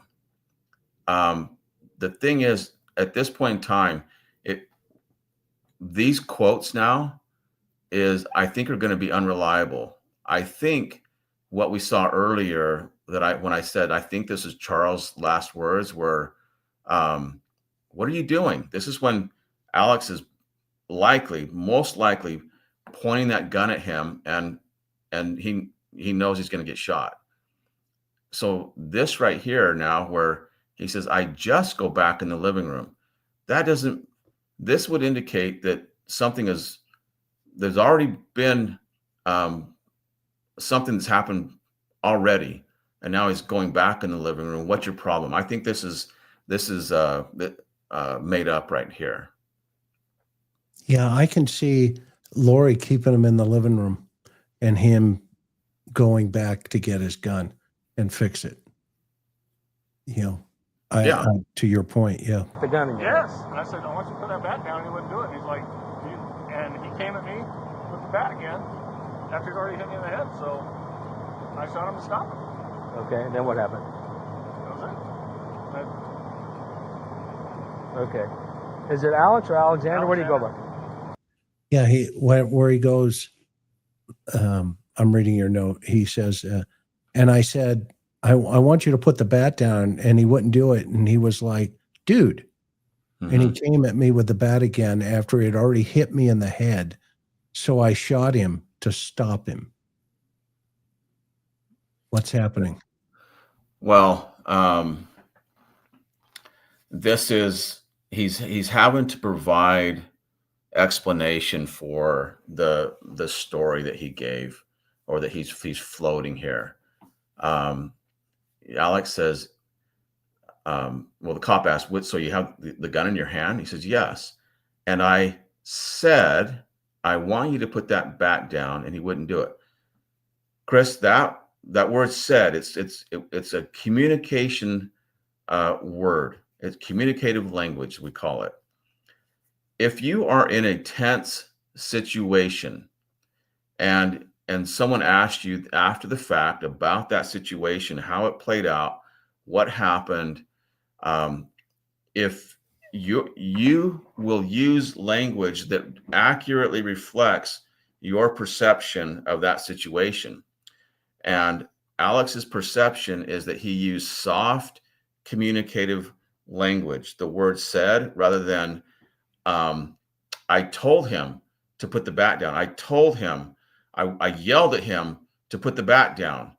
When cops get in a situation and they've got their guns trained on somebody, I yelled for him to drop the knife. I yelled for him to drop the gun. I yelled, police officers, drop the gun, drop the knife. And it goes from there. There's no language that's soft in nature, soft or gentle in nature. And that's what that word said is. I said, I want you to put that bat down. We look for the congruence in the communicative language, because if it's not congruent, if it doesn't reflect a tense situation, we know that is not reliable. And it's one of the reasons that I say, I think all this part here is made up. I'm pretty certain that this is made up, because it doesn't accurately reflect the language of someone that is giving commands in a tense situation. And he's already been hit in the head. And it's just, we don't have that language. And the other thing is, and he was like, dude, and he came at me with the bat again. That's the language of, let me say what it's not. It's not the language of an enraged man. It's not it. That's more of, what are you doing? Dude, what are you doing? That would be where we would hear that. But Alex is trying to portray it as one thing, but his language is that of another.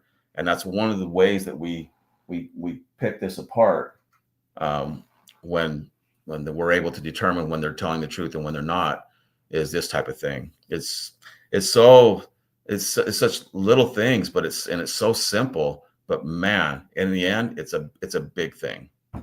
To dovetail into your thought, he hasn't also said how many times he shot him, right? But I'm wondering, on what you're thinking is, on this comment here, he says, so I shot him to stop him. So he uses the definition of him, but he says it twice. Is that a correlation to maybe something like 2 shots going off into that house, or is that, am I? Oh, that's, you know, the Chris, I hadn't even thought about that. There's a possibility there. So I shot him to stop him. It's like, yeah, him, full stop. That's an interesting concept. I cannot take that off the table. Okay. That's interesting. Yeah, good. Very good. I get 1 point. Give me, so that could have been a three foot shot though. Yeah, right. Do you go by Alex or Alexander? Alexander. Okay. Do you live I at go by. Oh, they blanked it out. Sorry. Yeah. Are you guys having fun in the chat so far? We're having a good time over here, and we sure appreciate you being here. Are you working now? I'm on vacation this week. Well, what do you? I'm on vacation. I just shot a guy. What are you doing? I'm on vacation. Yeah. Strange vacation. Man. Do for a living? Oh, I drive a truck.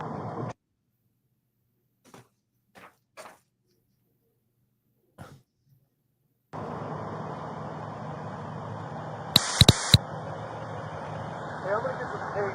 Gotcha. The wife just showed up. Yeah, I'm gonna get some tape to take this off. Just think that for a second. Where's the weapon at now? It's in the bedroom. So after you shot him, you put it back in the room, or? Yeah, I went back to the bedroom to get my phone. He is filling that gap based on a little leading question there. He is. And yeah, absolutely. There's the shooting in his, according to Alex, has just occurred. So what I expect is just what we were talking about in the very beginning. I expect his language to reflect that critical thinking shutting down, that feeling of, oh my gosh, what just happened? The overwhelm that the body physiologically feels, mentally and physical.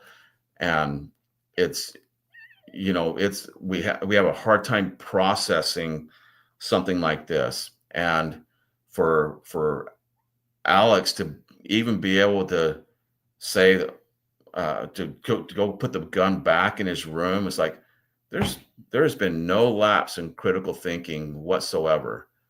In fact, now he's saying, yeah, I went back in the bedroom to get my phone.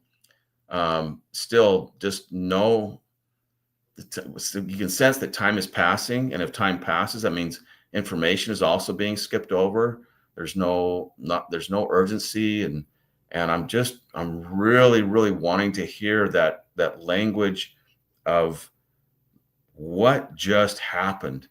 I am, man, physiologically just spent at this point, man, because it's a traumatic situation, and I don't have that. It's not, for Alex, this is not traumatic whatsoever. And I just don't get that, because even for those of us that have trained and been in situations, been in these high tense situations, it's significant. You feel it, and your language reflects it. Okay. And what'd you do with your phone? That's right here. Okay. And then what'd you do once you put your gun back? Grabbed your phone? I cleaned my head up. Okay. Just too casual. Very casual. Still no urgency. So think about this. Remember what I said earlier when he said, and he hit me in the back of the head instead of saying my head. That's because that was the script. And I'm 100% certain that Charles did not hit Alex in the back of his head for all the reasons that we already talked about.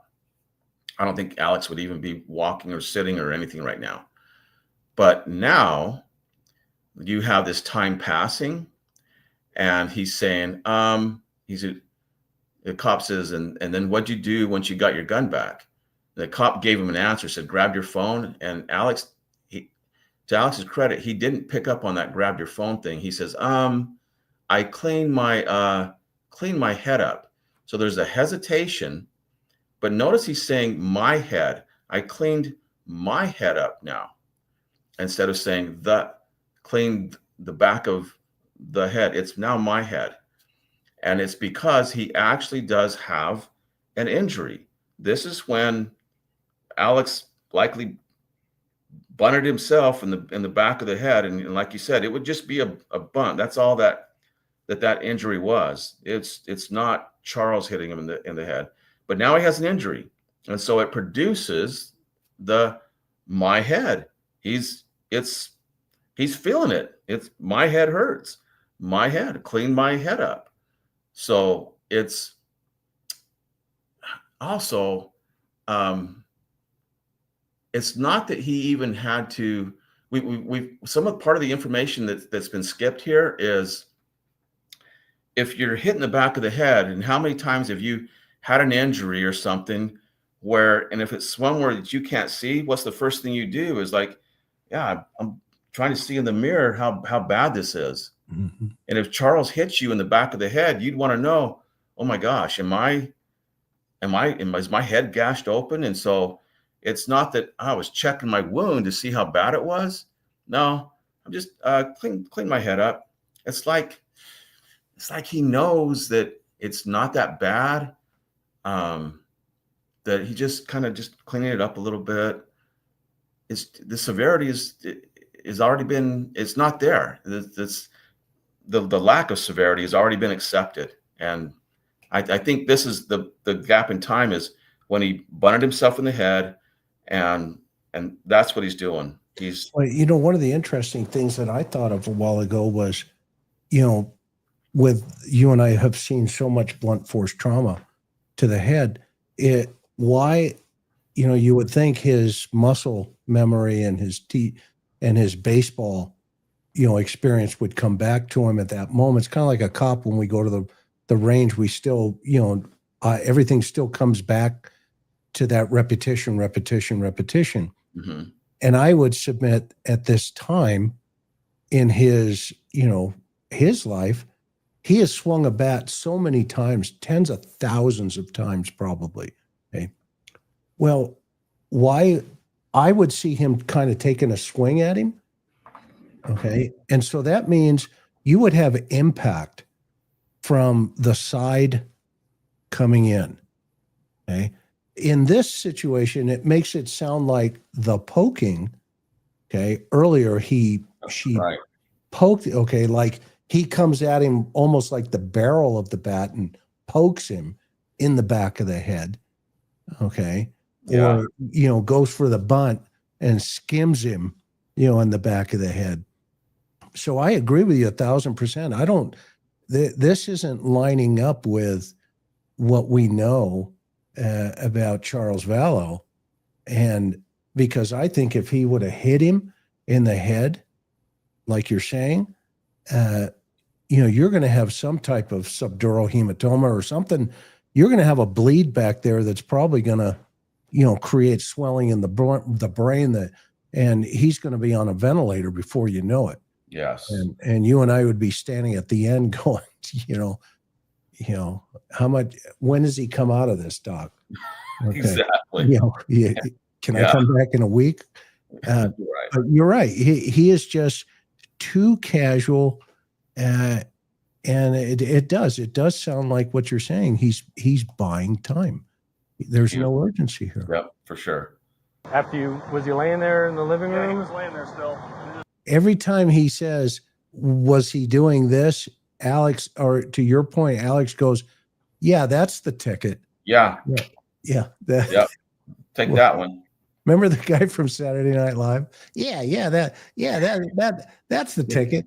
Yep. We're dating ourselves I now. called myself. I was just shaking, and then I called. Gotcha. Okay. We'll call 17 log. Can I get some water? Stand by. I don't have engine 20. Yeah. Hey, Chris. Yes, sir. Again, back to our what we were just discussing, and the cop asked, he was laying there in the living room. He said, yeah, he was laying still. And then he says, there's that just word again. It just took me a minute to compose myself. He's trying to convince there that he needed to compose himself and that it just took a minute. It takes way more than just a minute to compose yourself after a shooting. And then he says, I was just shaking. And then I called. Again, the just, it's a dependent word, meaning there's an alternative thought. I was just shaking. This is convincing language. He's trying to convince us. If that was the case, if he needed to compose and he was just shaking, again, we would have language that would be experiential, that much more than this. He's floating the idea and hoping the cop picks it and runs with it and assumes it and interprets that this is true. But we would have much more from him that, I would. And even in the 911 call, you would have him he would be shaken up in the 911 call. You would have that language that just give me a minute. I just out of breath, that just exhausted physiologically, and it's just not there. I'm going to run this out to the end here. Go ahead. And the last part of this, where he asked, "Are you and your sister pretty close?" He goes, "Yeah, we're planning on going and doing something today." Yeah, you can't make this up. 811, and then Chandler Rescue. I don't have any water, so give me a second. No worries, he's dead.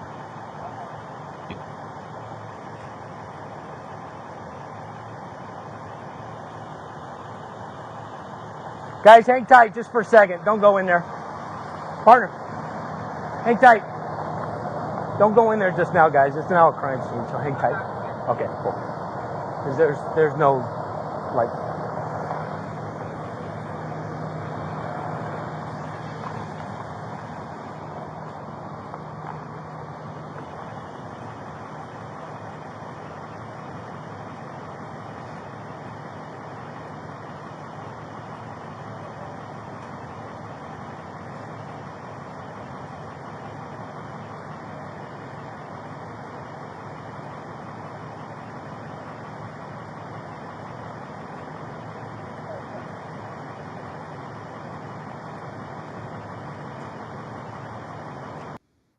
What do you think he's doing with this gap? Oh, I think he's going over his story and wondering if there's anything that he needs to go back and re-emphasize. And I think he's also hoping that, kind of like the Columbo situation, that the cop is going to go, "Okay, thank you. I think we're done here," and he's going to breathe that sigh of relief that it's over. Of course, Columbo always comes back at that point in time and says, "Well, one more question," but I think that he's hoping that it's over. And if in a case it's not, in case the cop asks any further questions, I think he's going through his mind and wondering, is there anything I need to reemphasize? Yeah, and I think that the fact that he answers, "Yeah, we were planning on doing something tonight," solidifies what you just said. Because I agree with you that it's this, okay, I've told my story. I think I need to think about this a little bit deeper in case they come back. I think you're right on target, as always. Roughly how tall are you? What do you think you weigh? You still about 6'1"? About 230, 235.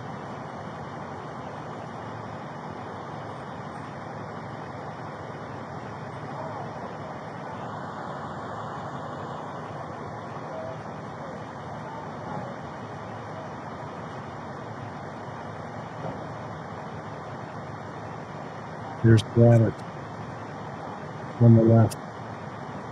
Let's take the trash out. Yeah.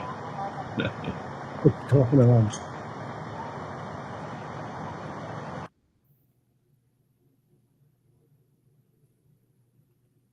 Charles. Charles.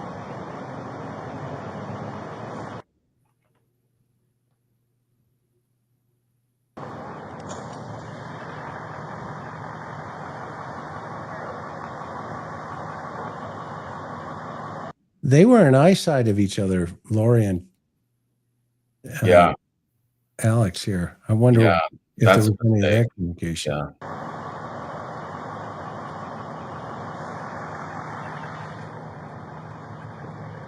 Where's our third unit coming here? I'm gonna take it off right over here. Let's do this inside first. Let's get that inside perimeter done. I'll just hold right here. Okay. You want to just grab that inside perimeter? All right, we got the 101 out front here. She's on the way right? As well as the top. Well, based on your note here, I'll just read it to the audience real fast. It says, there was just you, your sister, and the kids. Yeah. Then he comes over. And that was about 20, 30 minutes ago, roughly. Gotcha. And then he goes, are you and your sister pretty close? Yeah, we're planning on going and doing something today. Yeah. You can't make this up. No. And So- it's like nothing has changed. Not in his perception, even though a shooting just occurred and Charles is dead.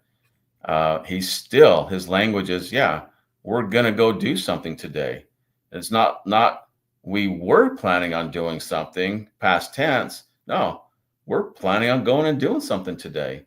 And then we know now, after the fact, they did have a pool party later that day. It's like nothing changed.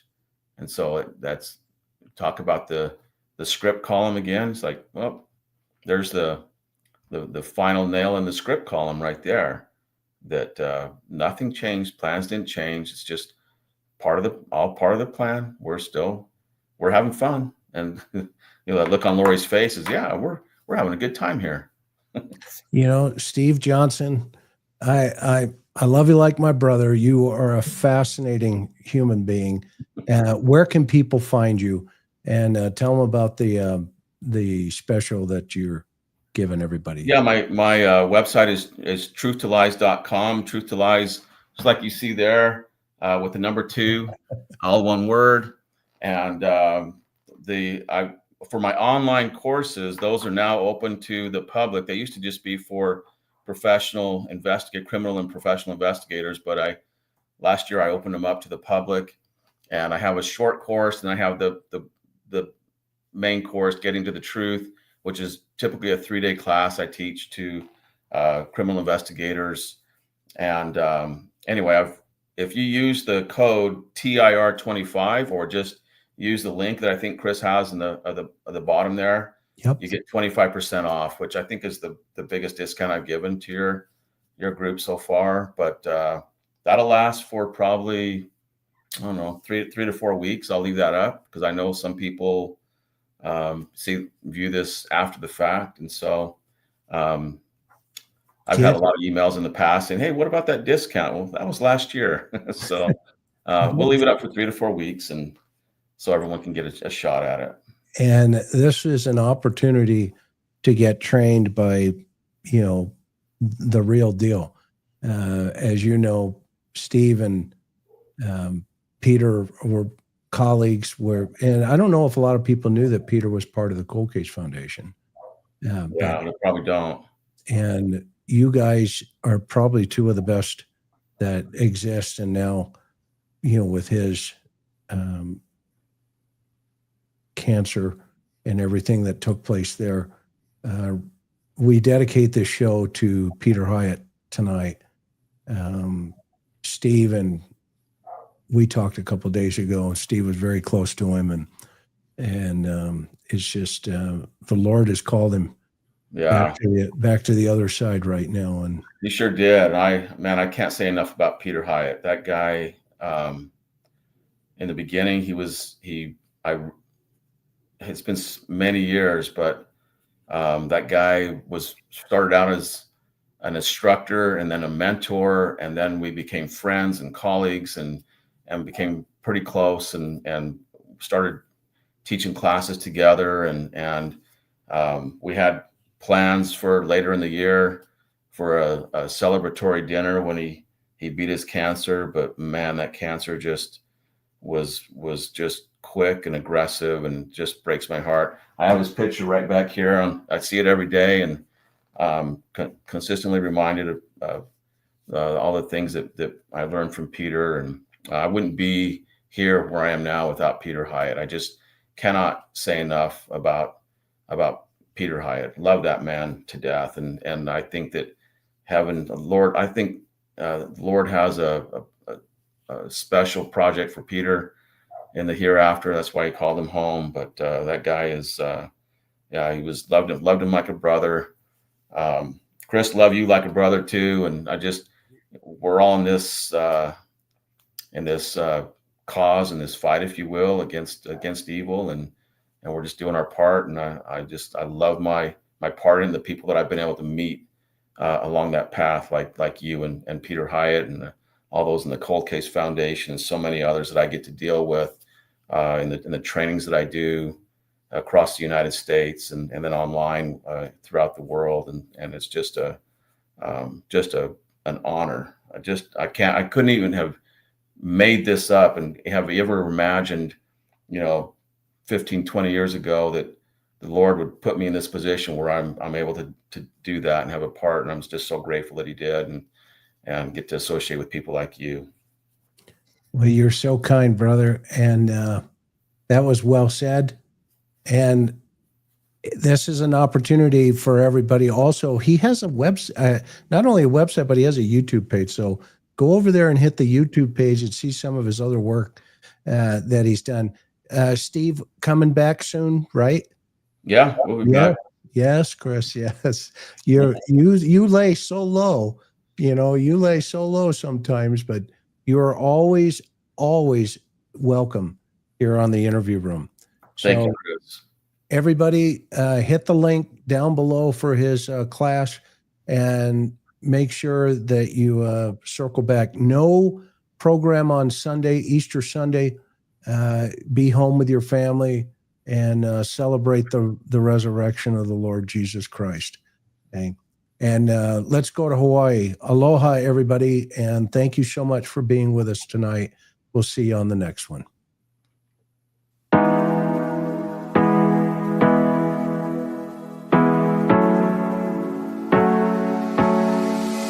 Hard working every day, I'm stressed out 24/7, babe. No timeouts, wish we could fly away. You and I go to our favorite place.